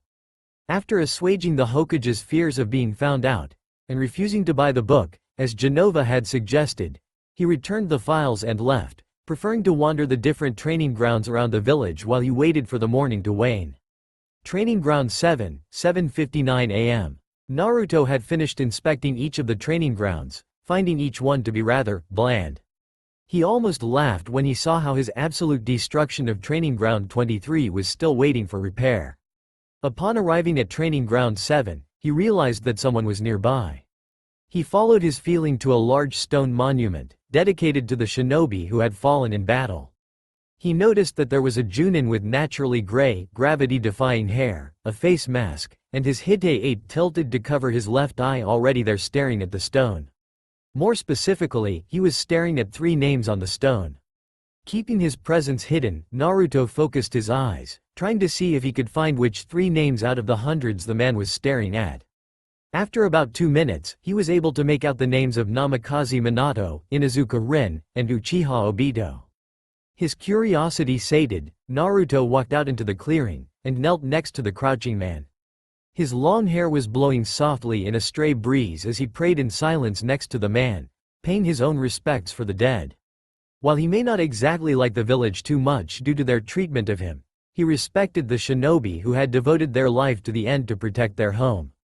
As he focused a bit more, he made contact with the livestream, hearing the familiar hum and pulse of the souls. He sent a mental feeling to those who had died for Konoha that he respected their decisions to die for their home, and that he wouldn't let their deaths be in vain. The shinobi still flowing through the planet were a little shocked that someone was actually able to communicate with them. Naruto singled out a select 3, telling them that what he assumed a dear friend of theirs was also paying his respects for them. At his description of the shinobi next to him, they told him who it was. Naruto's blue lips curved into a sad smile as he realized that Kakashi must come here every day to pay his respects, feeling guilty for whatever reason that they were dead. He didn't reveal that he was Minato's son, even to the souls of the dead, as he felt it would be more trouble than it was worth. He pushed the connection to the planet to the back of his mind, telling the 3 that he would relay their message to the grief-stricken man beside him. Standing up slowly, he realized that a small field of flowers had bloomed around the monument, an after-effect of communicating with the livestream. Kakashi was currently staring at him with his one revealed eye wide in shock. Naruto gave another sad smile as he stood to his full height, turning to head to the academy where he was already 2 hours late.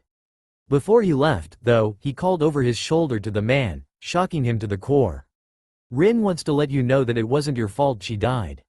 She knew exactly what she was doing, and what would happen, when she ran to one of the makeshift medical tents in the direct path of the Kyuubi.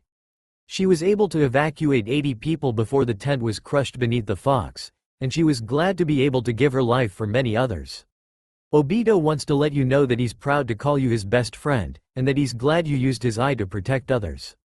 He also wants to let you know that you shouldn't rely on it too much, as much of the Uchiha clan used to do.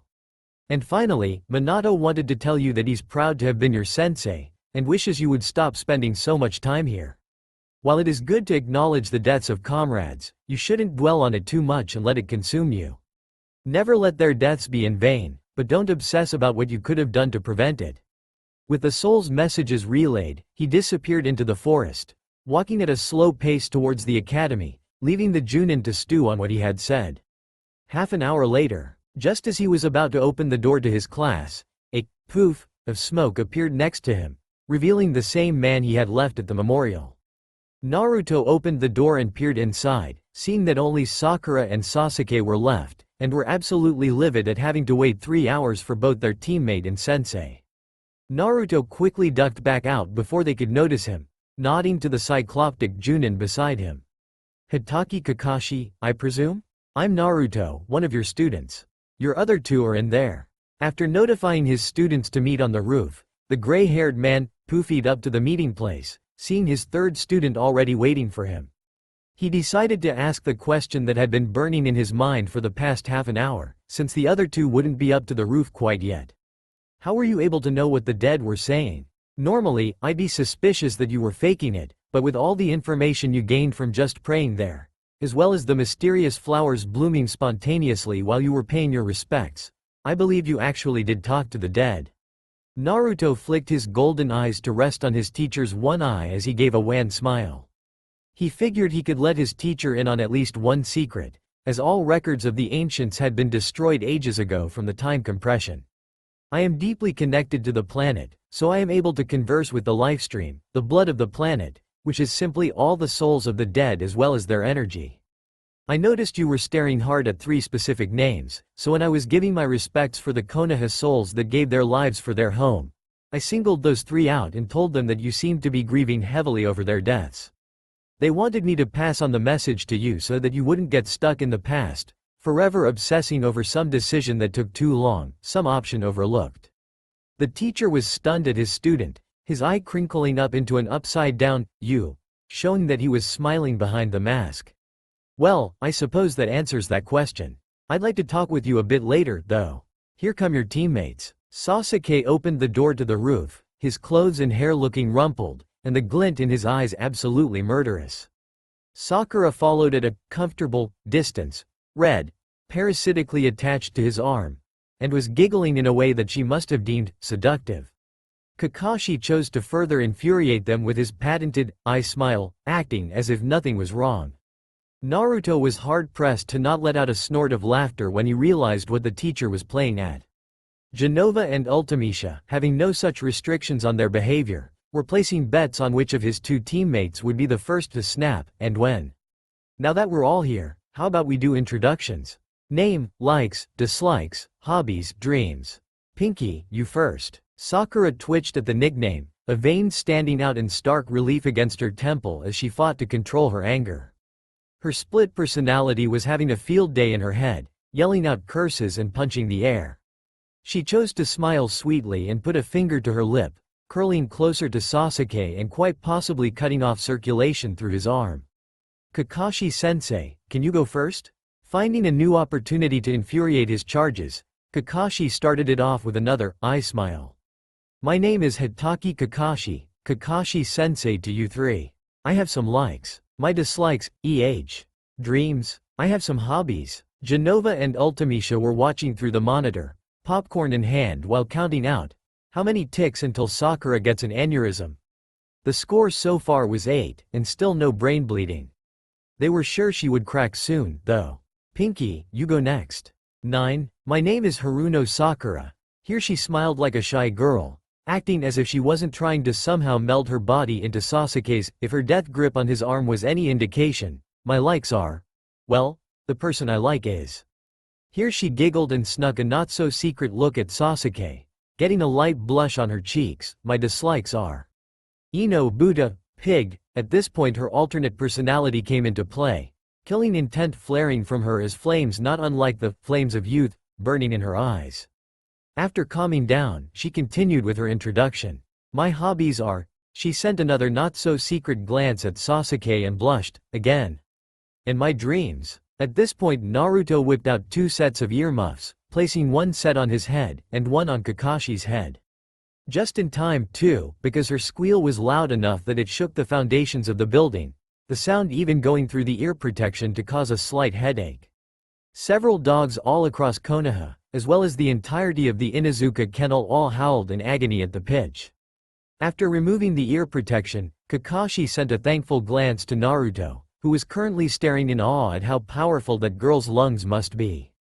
Genova and Ultimisha both swore that the Banshee's voice could be used as a lethal weapon, and if she augmented it with chakra it might cause more devastation than some of the forbidden magic. Kakashi sent a glance at Sasuke, who seemed absolutely fine regardless of the fact that a fangirl had squealed loud enough to be rated on the Richter scale. Both Naruto and Kakashi pitied the poor lad, for this must have been an everyday occurrence. Hoping to end the introduction soon so that he might escape the blast radius of another squeal, Kakashi pointed towards Sasuke, silently hoping that the boy wasn't a talker. My name is Uchiha Sasuke. At this point, the earmuffs were back out as another squeal escaped the girl's throat. I have no likes, I dislike many things, but mostly my fangirls and my dream. My dream is more of an ambition. To kill a certain man, and to revive my clan. The sheer waves of angst radiating off of the Uchiha could have made flowers wilt. Thankfully, he wasn't near the Yamanaka flower shop. Kakashi pointed to Naruto next, who shrugged his shoulders in an uncaring gesture, opting to make his introduction as short as possible. My name is Naruto. No surname. My likes. Here he shrugs, his cousins giggling hysterically as the tick count on Sakura reached 14, dislikes. I guess labels. Being known for something that doesn't reflect on you as a person. This confused his 2 teammates, and gave Kakashi a much-needed hint of his interesting student's identity. Hobbies, he shrugs again, trying hard to keep a straight face as Genova and Ultimisha started to chant, pop, pop, pop, pop, while staring at the tick mark on Sakura's temple. My dreams. He actually had to think about this one, as he never really thought about it. I suppose. My dream is to find my knight. His 2 teammates were slightly confused at this, thinking that the boy was talking about a symbolic knight in shining armor. Kakashi, however, was sure the boy was dropping hints at him, especially since he caught the discreet wink that Naruto gave him. He further resolved to learn more about this student, especially if he passed the bell test. The council only wanted him to teach Sasuke how to use his Sharingan anyway. It's not like he had to teach him jutsu. He might think about teaching his other 2 students, except Sakura doesn't even seem to want to be a ninja, and his other student. After he heard of the stunt he pulled during his exams, he probably didn't need teaching. Well, now that we're all acquainted. Sakura gave an unladylike snort, as her weird teammate and teacher didn't say much at all. Meet at Training Ground 7 at 7 a.m. tomorrow for your real test. It has a 66% failure rate. Don't eat, or else you'll throw up. Without waiting for a response, he poofied away in another shunshin, narrowly escaping the enraged yell that split the skies after he left, a resounding, "What?" echoing off the buildings. Naruto, thankfully, had also teleported almost as soon as the teacher did. He smiled to himself as he meditated in his house, working on a theory of how to possibly mix 2 different elements together with Ultimisha and Genova. His teacher was quite interesting, and seemed the type that Naruto might open up to, in time. Both his cousins were depressed, though, in the middle of his introduction, Naruto had also placed a bet, saying that the teacher would do something incredibly frustrating at the end of the session, and then Sakura would snap. He, of course, won the bet. Next morning, 10 a.m. Naruto had paid his respects to the dead again at the memorial stone, noticing that Kakashi seemed a bit happier than the day before. The flowers around the stone were flourishing, and Naruto made a note to come there whenever he wanted to communicate with the planet. After waiting the customary 3 hours, he appeared in a slight ripple from a tree, out of sight of his 2 teammates. He counted down in his mind, slipping 2 pairs of earmuffs into his hands as he prepared to ambush his team with his teacher. 3, 2, 1? As if on cue, both appeared at the same time, Kakashi's Shunshin smoke covering the ripple from Naruto's teleport. The silver white-haired teen quickly slipped the ear protection, extra strength with duct tape, over both their heads, heaving a relieved sigh when the Banshee's screech of, "You're late," was blissfully silent. Kakashi gave his patented, eye smile, pulling 2 bells out of his kunai pouch. After he explained his bell test, Sakura and Sasuke took to the trees, while Naruto simply walked over to the 3 training logs and sat down, leaning his back against the middle one. This perplexed his sensei, who was looking forward to learning a bit more about the boy. If he didn't participate in the test, how was he supposed to pass? 2 hours later, 12 p.m. noon. The bell rang, and despite the Uchiha's ingenuity with his Kaiden Jutsu, hiding shuriken within the fireballs of the Kaiden, Housenka no Jutsu, fire element, Phoenix Fireflower, he still didn't get a bell. Sakura was knocked unconscious by a D-ranked genjutsu called Megan Narukumi, demonic illusion, nightmare viewing, causing the teacher to sweat drop. According to the Academy's evaluation, the girl was a natural for genjutsu and medic jutsu. As he sighed and prepared to fail his students, he heard a slight tinkling coming from the middle log. The tinkling was coming from one of Naruto's sleeves. The teen opened his eyes and pitched both bells to his teammates, revealing the true nature of Kakashi's test. It was all about teamwork. You were supposed to put aside your differences, and work together to get a bell. Kakashi nodded a little, telling them to meet the next day at the same time to start their missions, congratulating them on being his first team he passed, but held Naruto back to talk with him. After his teammates were out of sight, Kakashi asked the question. "How did you get the bells? When did you get them?" Naruto gave a mischievous smirk, looking pointedly at the bells that he had supposedly recovered, that Kakashi was holding. They both melted into tiny puddles, showing that they were just ice replicas. Kakashi was astonished at the simplicity of it, and reached down to his waist, and there they were. Both bells were still tied to his waist. Naruto stood to go, calling over his shoulder to his enigmatic sensei. "Perhaps someday I will open up to you, Hitaki Kakashi. You are a very interesting individual. Who knows? You may help me restore my faith in humanity." With his parting shot, Naruto phased into the ground, teleporting back to his apartment to meditate some more on his theory. 5 months later, in the middle of Konoha Forest. Frost, in position, over. A soft murmur was heard through radio headsets. Cyclops, in position, over. A lazy drawl seconded, with an accompanying sound that was suspiciously like the turnings of a page, in a perverted novel. Obsessive angst in position. "Never letting you choose the names again, Naruto." Over. Was the response coming from a thoroughly pissed Uchiha. Pink Banshee in position. "I agree with Sasuke-kun on that." Over. Frost closing in on the target. 5 meters. 3 meters. 1 meter. A soft mumble was heard through the link, but nobody could discern what it was. Target acquired. "If I had to catch this cat again, I'm upgrading it to assassination." Report to Hokage Tower, over. In the Hokage Tower, a pissed-off Uchiha, followed by an equally pissed-off Haruno, entered the room to find the fire daimyo's wife squeezing the life out of the poor cat, Tora. Inner Sakura was cheering, plotting her revenge if the cat ever escaped again. Sasuke smirked at the cat's position, satisfied that it was suffering for making him go through the forest for it. Naruto was still emotionless, yet you could tell he was getting pissed at the cat retrieval missions. Inside his head, Ultimisha was sharpening a butcher's cleaver, and Genova was preparing a barbecue. "For the next time the cat escapes," they said. The Hokage smiled kindly, shooting a glare out the side of his vision towards the stack of paperwork growing from the floor. He swore it was growing like fungus. The fire daimyo's wife thanked them profusely and left, squeezing the cat so hard it was a wonder its back didn't snap. "Good job, Team 7. Now for your next mission you can choose. Weeding the gardens, carrying dog food to the Inuzuka kennel, helping Councilman Mitokado Homura with his grocery shopping." A loud hissing snarl was heard from outside the tower, followed by a, "No. Tora, come back, or capturing the fire daimyo's wife's cat again." At this, Naruto's temper finally flared, his eyes flashing a bright golden, a detail only caught by Kakashi and the Sandame, before a loud explosion rocked the tower, followed by wounded Muling and the fire daimyo's wife yelling out, "Oh Tora! Are you alright?" Come to Kasen so I can hug it better. Reining his anger back in, Naruto gritted his teeth and ground out a sentence in a monotone, as both his cousins raged inside his mind how he should have used forbidden magic to put the cat out of its misery once and for all. Hokage-sama, I believe we have completed the prerequisites for a C-ranked mission.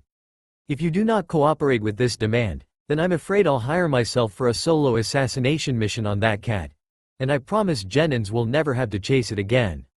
The Sandaime and Kakashi both stared at Naruto, Sarutobi in amusement and slight fear, and Kakashi in wonder, as well as slight suspicion. He was getting closer to his pragmatic student, but he had yet to open up to him more than their first meeting. Alright, I'll give Team 7 a C-ranked escort mission. He pushed his secretary button and asked her to send in Tazuna. The door opened and an inebriated middle-aged man stepped in, clothed in slightly worn worker's clothing. He was holding a sake bottle, his cheeks were flushed a light red, and everything about him smelled like alcohol. He looked over at Team 7, and quirked an eyebrow, asking loudly if those brats were going to protect a super bridge builder like me. His answer took the form of his sake bottle exploding into a shower of alcohol. The shards of the glass turned to powder from the force. Both the Sandaime and Kakashi stared at Naruto, whose eyes had once again brightened before fading back to normal. The bridge builder was thoroughly convinced that they would be just fine, told them to pack for about a month, and to meet him at the West Gate at 8 a.m. the next day. That's all for now. If you enjoy, then please like, share and do comments.